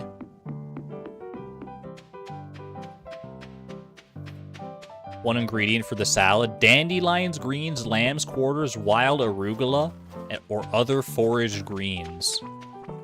I mean, it's true to the game. There is dandelion in the salad recipe. At least they do give you options, that's true. Other foraged greens. That's interesting. I don't know what foraged greens I even have access to, personally. Yeah, arugula is common enough. Buy the combat book? I would, but the only things we're allowed to buy from the traveling cart are, like, decorative things, basically. So the catalogs, the hat, the Maru portrait, that kind of stuff. The books are going to have to wait for the bookseller. Just part of the rule set. Yo. Thank you, thank you. Quick little 69 damage to that bat. 69 staircases in my inventory. Is the game trying to tell me something? Ooh, I hear you. Where is he? He's getting closer. There he is. All right, perfect. Blew out of the dang wall, man.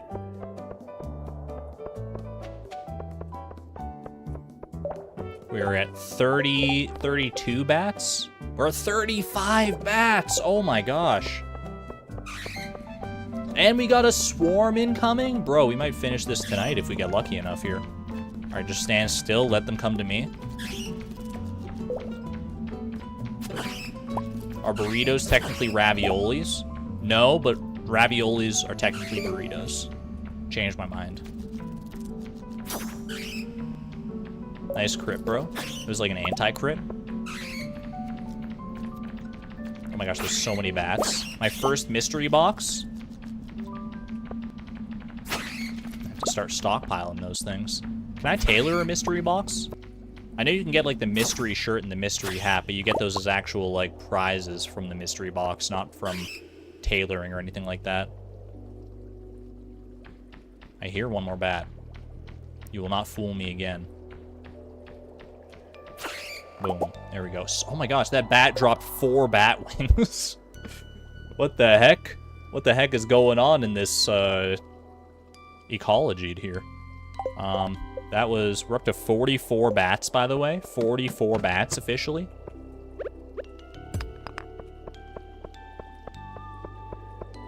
I'm batting out of my mind.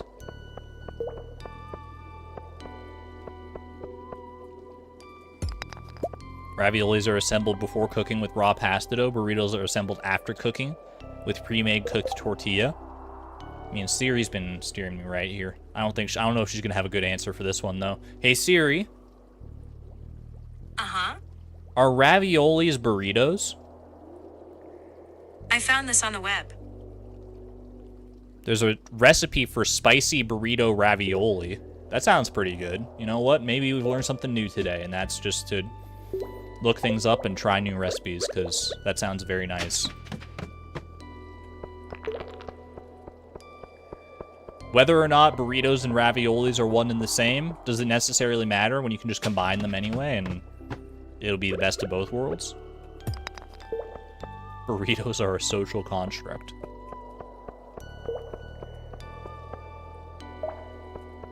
The pizza recipe gives you multiple kinds of pizza to make. That's fitting.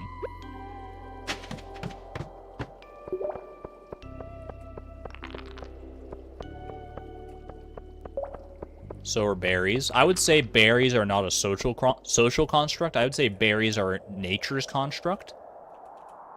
Did we give them the classification and separate them based on our own arbitrary definitions? Maybe. But I'm not seeing burritos growing on trees or in bushes or anything like that, so I feel like there's got to be a clear delineation there somehow. Another magnet ring for the road. A small one. Just a mere morsel of a magnet ring. Oh no, my bat! It's alright. Missing out on one bat is not going to be the end of the world, especially after that bat swarm we had earlier.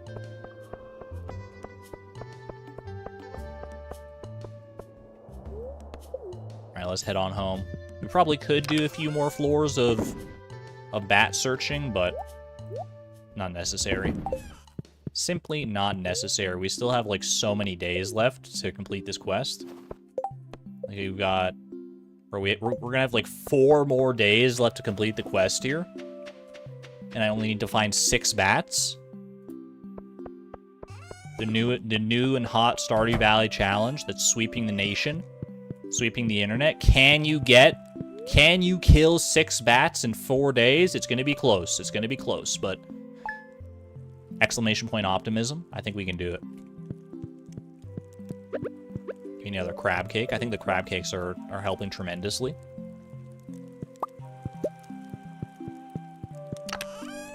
$44 out of the 32 we need to hit today.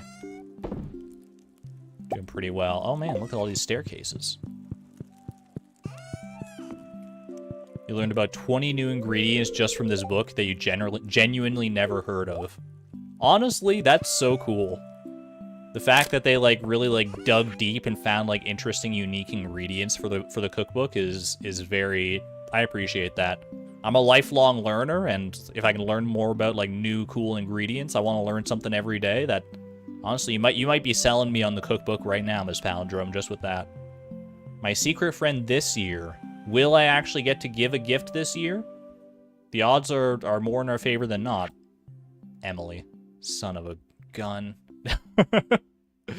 I mean, there's a chance. There is a chance if we get befriend Emily as like one of our next goals upcoming here before Feast of the Winter Star drops, then we can actually make use of that. That would be ideal.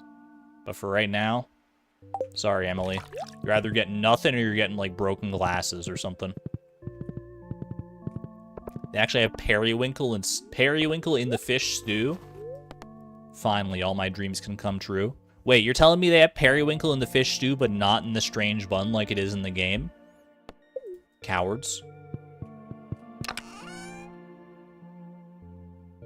Alright, yeah, just keep on going. Let's go find some more bats.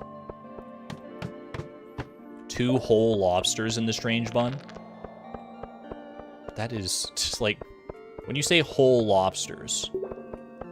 You mean shell and all? Certainly not. I don't think that would be edible. But maybe that's the whole point. All the meat, come on now. Look, I had to be sure. You know, they're going kind of off the wall with this cookbook is what I'm learning. So maybe there was a chance that the shell was incorporated somehow. Everything's on the table at this point based on the information you're supplying me. It is called a strange bun, exactly.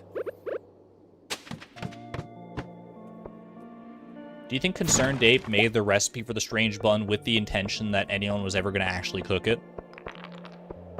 2 whole lobsters for 1 bun? I mean, it's going to be a rather large bun for sure. But that's a little much. That's quite the investment. There's bound to be people who are gonna make it for sure, but...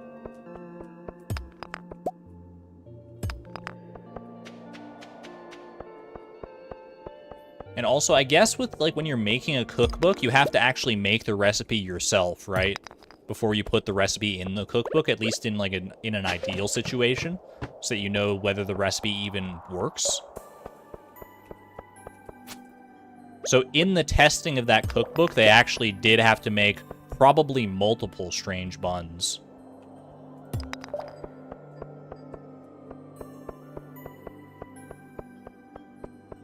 And they had to have people, like, test them out. I don't know, maybe they're good. And you get to see what the Queen of Sauce looks like. Yo, full Queen of Sauce art? That's actually kind of cool. That might be the most exciting thing I've heard about the cookbook.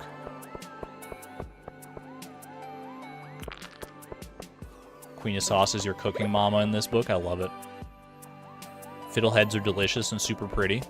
Mother-in-law used to grow them in her garden. I've seen fiddleheads in the grocery store from time to time.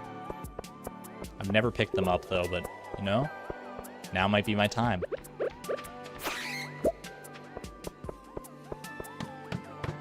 I'm trying to think, do any of the recipes that I can think of have, like, absolutely insane ingredients that would correlate to something weird in real life? What's in a lucky lunch? If you actually have to get it to procure a real sea cucumber to make a lucky lunch, I'm gonna have questions. Can you buy a sea cucumber in real life? Is that allowed? What the heck? Is this allowed? Is that allowed? It's like a shrimp tortilla taco thing. All right, fair enough. This one gets a pass. We are up to 48 bats for the record. 2 more bats, and we can get ourselves a geocrusher.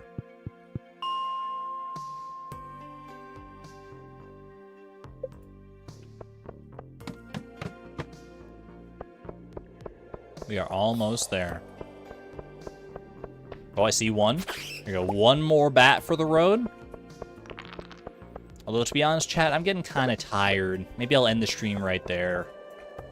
I'm a little tired. I gotta go to work later today. Maybe it's the time to end the stream. I know we're all very excited to get this done, but I mean, cutting it so close. Do I really have time to go and find and kill another bat? Maybe I'll just leave it there. Come back to the stream in, 2 weeks, kill that final bat. We'll all be excited about it. Not really 2 weeks. I'm just baiting. I don't got time. Nah, I'm not about that. I'm not even the type of person that leaves, like, a cliffhanger on, like, what our next goal is going to be between streams. I always make sure that we end off the stream with at least a goal to look forward to and plan around. So I would never do a cliffhanger like that. Have I been tempted to sometimes? I mean, I'm only human.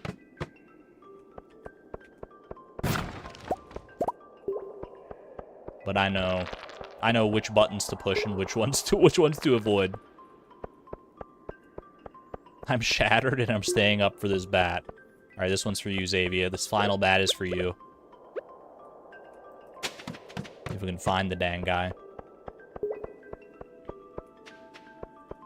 Maybe I should sing something else.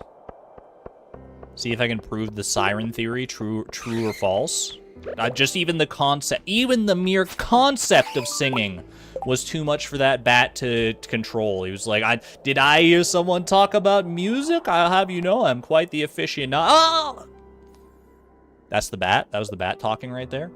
Cave patrol. The number of bats in the local caves have made mining dangerous for other people, not me. Yeah, whatever, Clint. Give me my $6,000, please.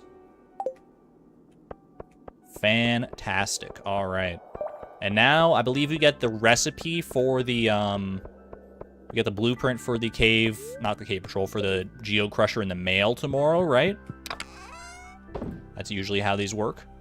We got 112 bat wings out of that as well, thanks to the burglar ring. Honestly, not a bad haul.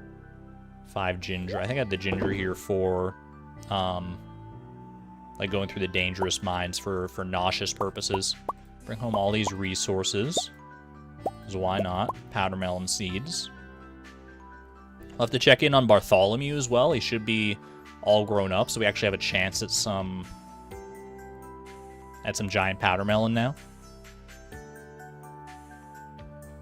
How's the combat number looking? I think we're totally fine on combat. We were at 175 out of 1,500 experience. Not even close. Not even close.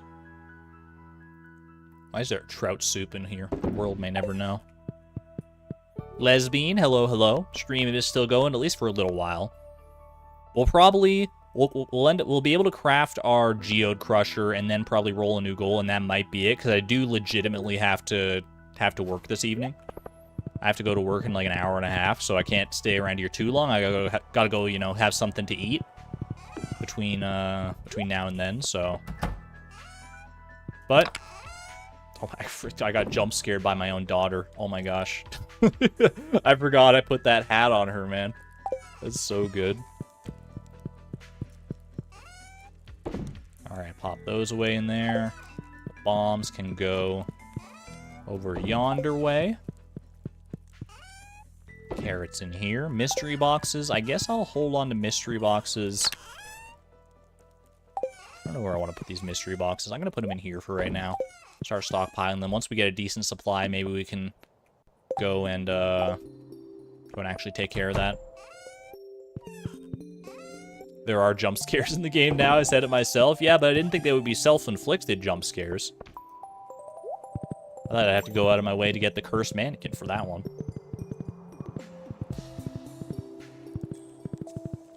Bartholomew! We barely had to do any work at all. Look at him. Oh my gosh, that's so satisfying. He's a little bit shy, hiding behind the Junimo hut there. Fantastic. Fantastic. Dude, I love the look of the powder melon. That's so cool. We are officially only missing one giant crop. It might be the hardest one to come across, though. The giant chi fruit. We're going to have to start looking for walnut room quests in order to make that work. Everyone say hello to our the newest member of the giant crop family, Bartholomew. I guess I'll also plant some... I'll just plant some, like, wayward powder melons here. Why not? And these ones that are already, like, watered. That's fine. Is getting a cursed mannequin a gold? No, but maybe it should be. I assume y'all are not going to harvest these powder melons. Yeah, I didn't think so. They're all boarded up for the season. Fair enough. We'll just enjoy the view of the powder melons while we have it, and the giant powder melon, Bartholomew. He should stick around for the foreseeable future.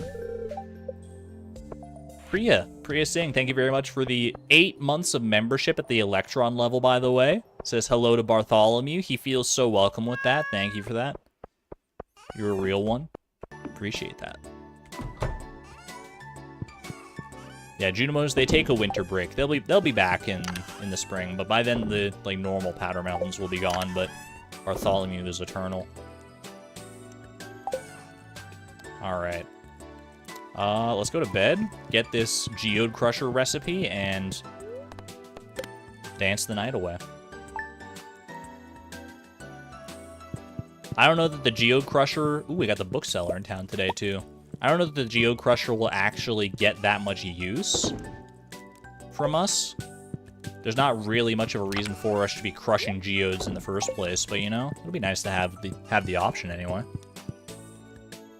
We did indeed get Bartholomew Miss Palindrome, and he is beautiful. Hello. Look, Clint, my man really, while writing this letter, look, I get, you know, being a little socially awkward sometimes. I get that. But when you're physically writing a letter, if you write down, hello, ... If you say that in casual conversation, I'm not going to think twice. If you take the time to write that down at the top of your letter, look at it, and say, yeah, I'm not going to do a second draft. I don't know why I wrote the word but I can, like, come on, man. You are not doing yourself any favors here. Thanks for helping me clear out those monsters. I'm not scared at all, but it should make the mine safer for everyone else, ... right? Take this blueprint. Hope it doesn't make me obsolete. Clint the blacksmith. It definitely does not make you obsolete, Clint. I don't know, maybe he's in on the joke. Maybe he's like... maybe he's just trying to be, like, friendly. Like, I've typed out, before. Like, ... I've typed that out. I don't know if I've ever, like, written it down on a physical piece of paper. But that's something you normally do with, you know, casual friends and stuff. I haven't befriended Clint yet, so I don't know what his deal is here, but... Either way, thanks for the recipe, pal. To craft a geode crusher... It's as easy as this. All you need is 2 gold bars, 50 stone, and a diamond. Hopefully I have the resources to spare. I've got a decent amount of stone. More than a couple of gold bars. And the diamonds we might be a little short on. We only have 1,885. But I'll sacrifice one here. Boom. Geode crushed. Yo, Geode, consider yourself absolutely crushed. Let me actually, you know what, we'll christen this Geode Crusher, why not? Give me one of them, give me a little Omni Geode here. There you go. See if luck is on our side for this one. And while we wait for that to process, how do y'all feel about going and rolling ourselves a new goal? It's a new goal! Oh, it doesn't need coal anymore. Wait, you're so right. I didn't even realize I still have the coal in my inventory. That's fantastic. Geode Crusher got a huge buff with that one.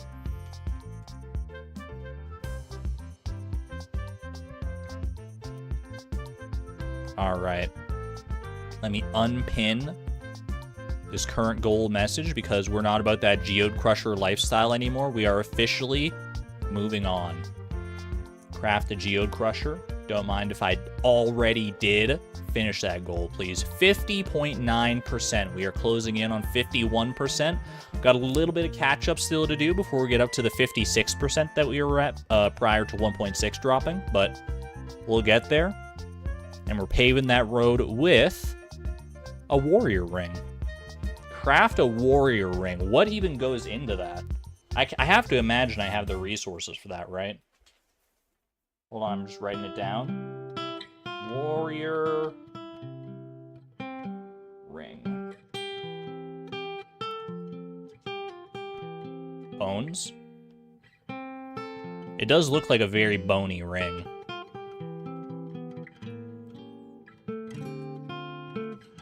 Let's pop into the game and we can just peep that recipe. If we can get, like, crafting recipe goals, I'm happy to do them, because you can just knock those out in, like, the same day, right?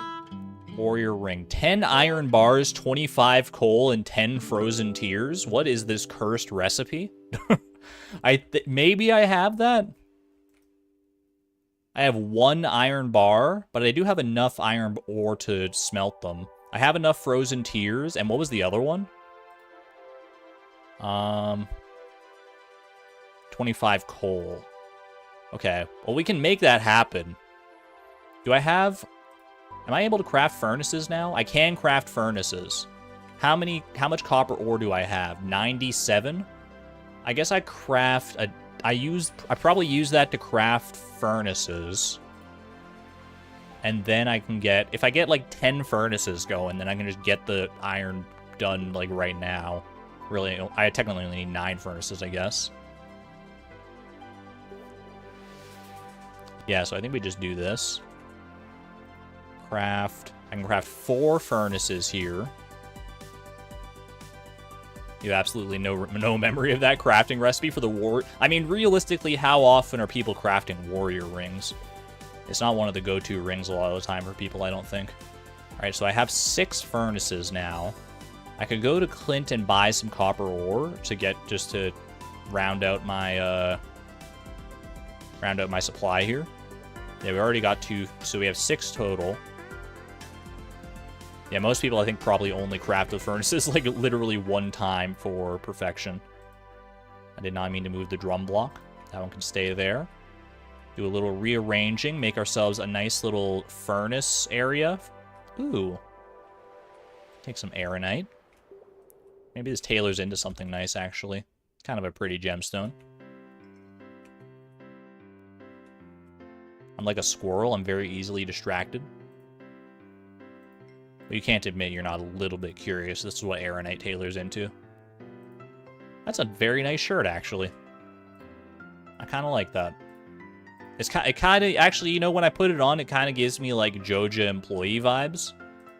So I don't know if I actually do like it or not, but it's another option. I wear a pocket protector.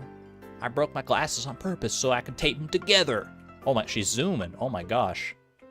All right, where shall I put my furnaces? Honestly, like a little furnace cubby wouldn't be the worst thing in the world, but for now, I think I'm gonna go ahead and pop them over here. We'll rearrange as needed.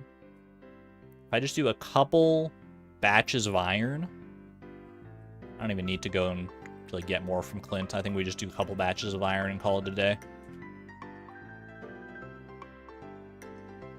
She's so tall with that hat. She literally like doubled her height. It's so good.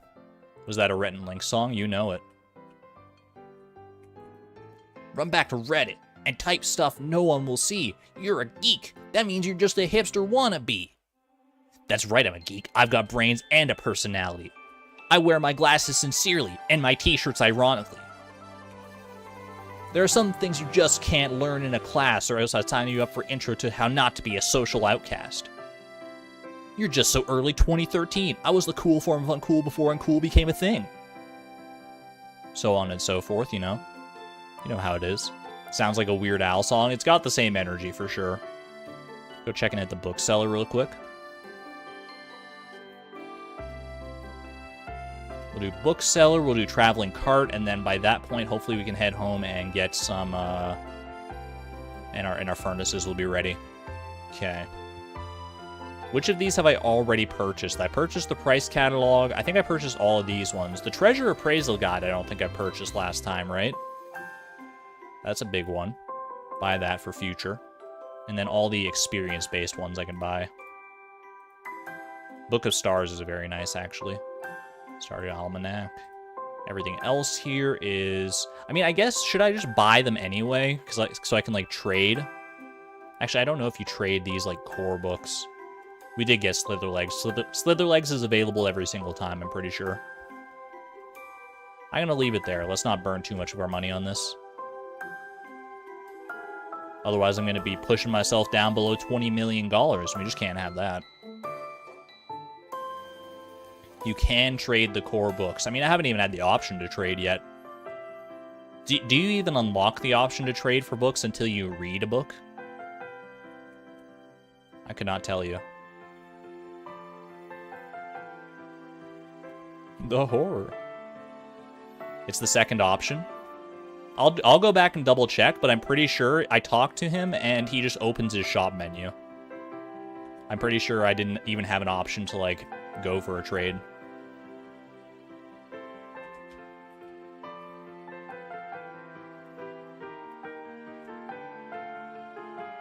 So reading books are goals. The books that appear in the, like, special items and powers section here are all goals, yeah. Not the, just, like, the default, like, experience-based books. When was my last sell day? Hold on, I'll check the calendar back at home here.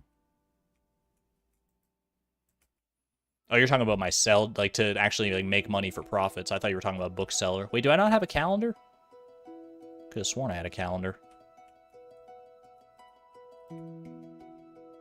Orion's so mesmerized by the furnaces, he's never seen so much, like, heat and light all in one place like that.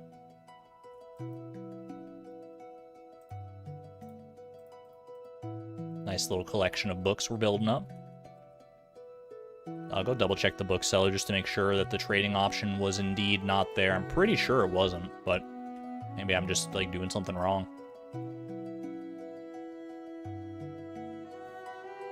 Solar panel inside, does it work? It does not, but, like, we're not really wanting for batteries right now, so I'm just kind of using it as a decoration. as a reminder of one of the more problematic goals we had in the past. It's kind of like a trophy at this point, having crafted the solar panel. Yeah, I just right-click them, and this is all I get. I don't think there's anything else I can do here. Let me trade you. I see all those books behind you. What are they called? I want to buy Tusk of Love. Come on, man. Oh, jeez. Maybe next time.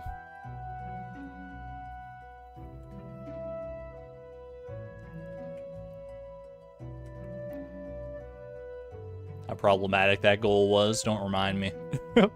I'm sure there are yet more problematic goals in our future, but I have to imagine most of the more problematic goals are in the past at this point. I think we're over the hump. I can get a prize ticket behind him. That is true. Do I have the means to break that? I do have the steel axe. You don't need the gold axe to get back there, do you? I think just steel works. Either way. Check that out next time we're by the bookseller, I would suppose. Waves at critters in chat, you know it.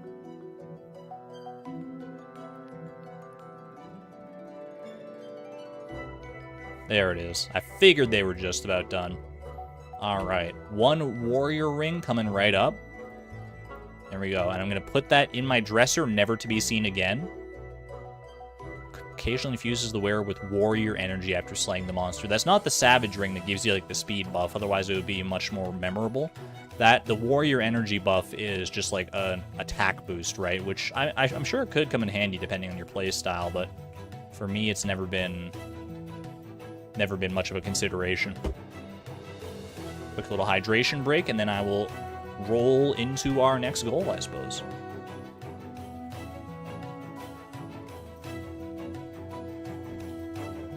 There is indeed a ticket behind the bookseller. If you break like a stump that's behind him, there's a box that's hidden behind a tree that contains a prize ticket back there. Kind of out of the way, but it is there. We went Joja, yeah. It was kind of the only option we had, unfortunately. But you know, I'm making the most of it. Join us thrive. Have you seen my coop full of blue chickens? Sponsored by Joja. Anyway, craft a warrior ring. Successfully completed. 51% on the nose. Get some 51s in chat. You love it when there's no decimal percentage afterwards. Nice, clean, integer number rather than a floating point value. I mean, technically behind the scenes is probably a floating point still, but that's neither here nor there. It's not going to be 51 for long because we're about to gain a farming level. Don't mind if I do. That one's probably going to have to wait until farming level 8. That unlocks like kegs and stuff, doesn't it? Oh, man. Oh, we're starting. Farming is about to go online. This is not a drill. I repeat, this is not a drill, but we're probably going to have to wait until tomorrow's stream to actually see that goal through to completion. Little petting party. We could end things off with a petting party. I'm not opposed. How much farming XP do we actually have right now? It does not tell me with this, but you know what I can do is I can use some of these books. The Stardew Valley Almanac gives me farming XP. I could use the Book of Stars, but I don't want to get experience in other skills that I'm not used to. And since this is an experience book, I can read it without breaking the rules. Stardew Valley Almanac is totally fine. How much do these even give? It's like 250 a pop, right? 250, not bad. I learned a few things about farming. Was that farming level 8 already? No, okay. I wasn't sure if that pushed me. Oh no, it's 462. Yeah, so. All right, do it again. Brings me up to 712. So we need another like 1,400 experience to go on that one. Am I allowed to read them since some of them are goals? I am allowed to read the ones that don't show up in this special powers section. Those are the only ones that are goals. Not too shabby. Easiest 500 XP of my life. Let's go do a quick little petting party, and then we'll end things off here. Look at that. Oh my gosh, they're all so happy. It's been so long, friends.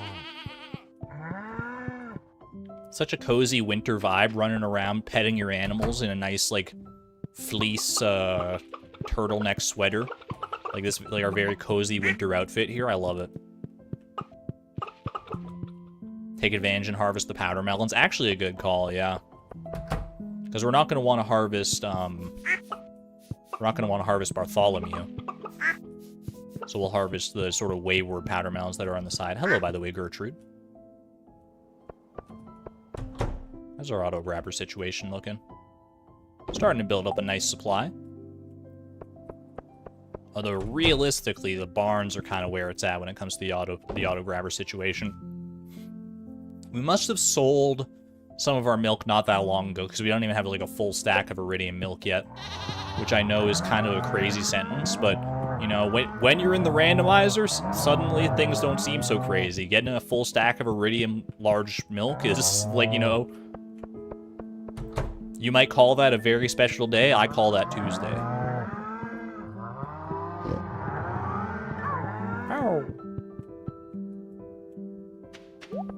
Alright, one more coop to go. Sneaky little Nautilus shell. I don't see you. Sponsored by Joja, by the way. Join us, Thrive. Azure. One of you is named Joja. There you are. I knew it. 52 months old. Perfect.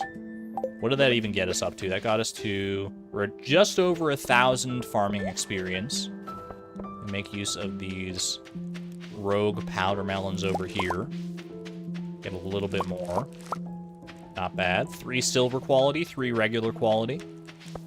And now we have some available for shipping purposes.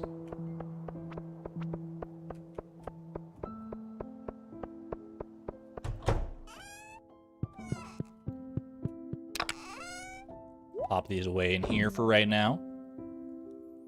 And I think that's about all we can do as far as farming goes. Actually, I think we do, Nico, I think you're right. We do have some like taro root on the island. But there's not really a quick way to get to the island right now. I could use a warp totem, but they're kind of precious resources. So I'm not going to worry about it. We'll sort that one out when push comes to shove here. We only had 6. For some reason in your mind we had a whole area of them. Nah, we didn't have... We got 12 from the prize machine, and otherwise we just got like a few kind of here and there. Hither and thither. Is thither really a word? Is that... Or is that just like a weird like turn of phrase? Either way, I digress. Thank you all for joining me for this leg of the Perfection Randomizer. I hope you had a fun time. Managed to craft ourselves a geode crusher. And hopefully we're going to crush the rest of this challenge with that. Heck yeah, dude. I'll be back tomorrow for more randomized shenanigans. Feels good. Honestly, I mean, I didn't say much about it. It feels good to be playing in 1.6 again with all the quality of life improvements after the 1.0 stream. I don't mind it. Either way, thank you all for joining me. Be good to one another and be good to yourselves. Until next time, this is Argon Matrix signing on out. Thank you and have a good night, everybody. Bye-bye.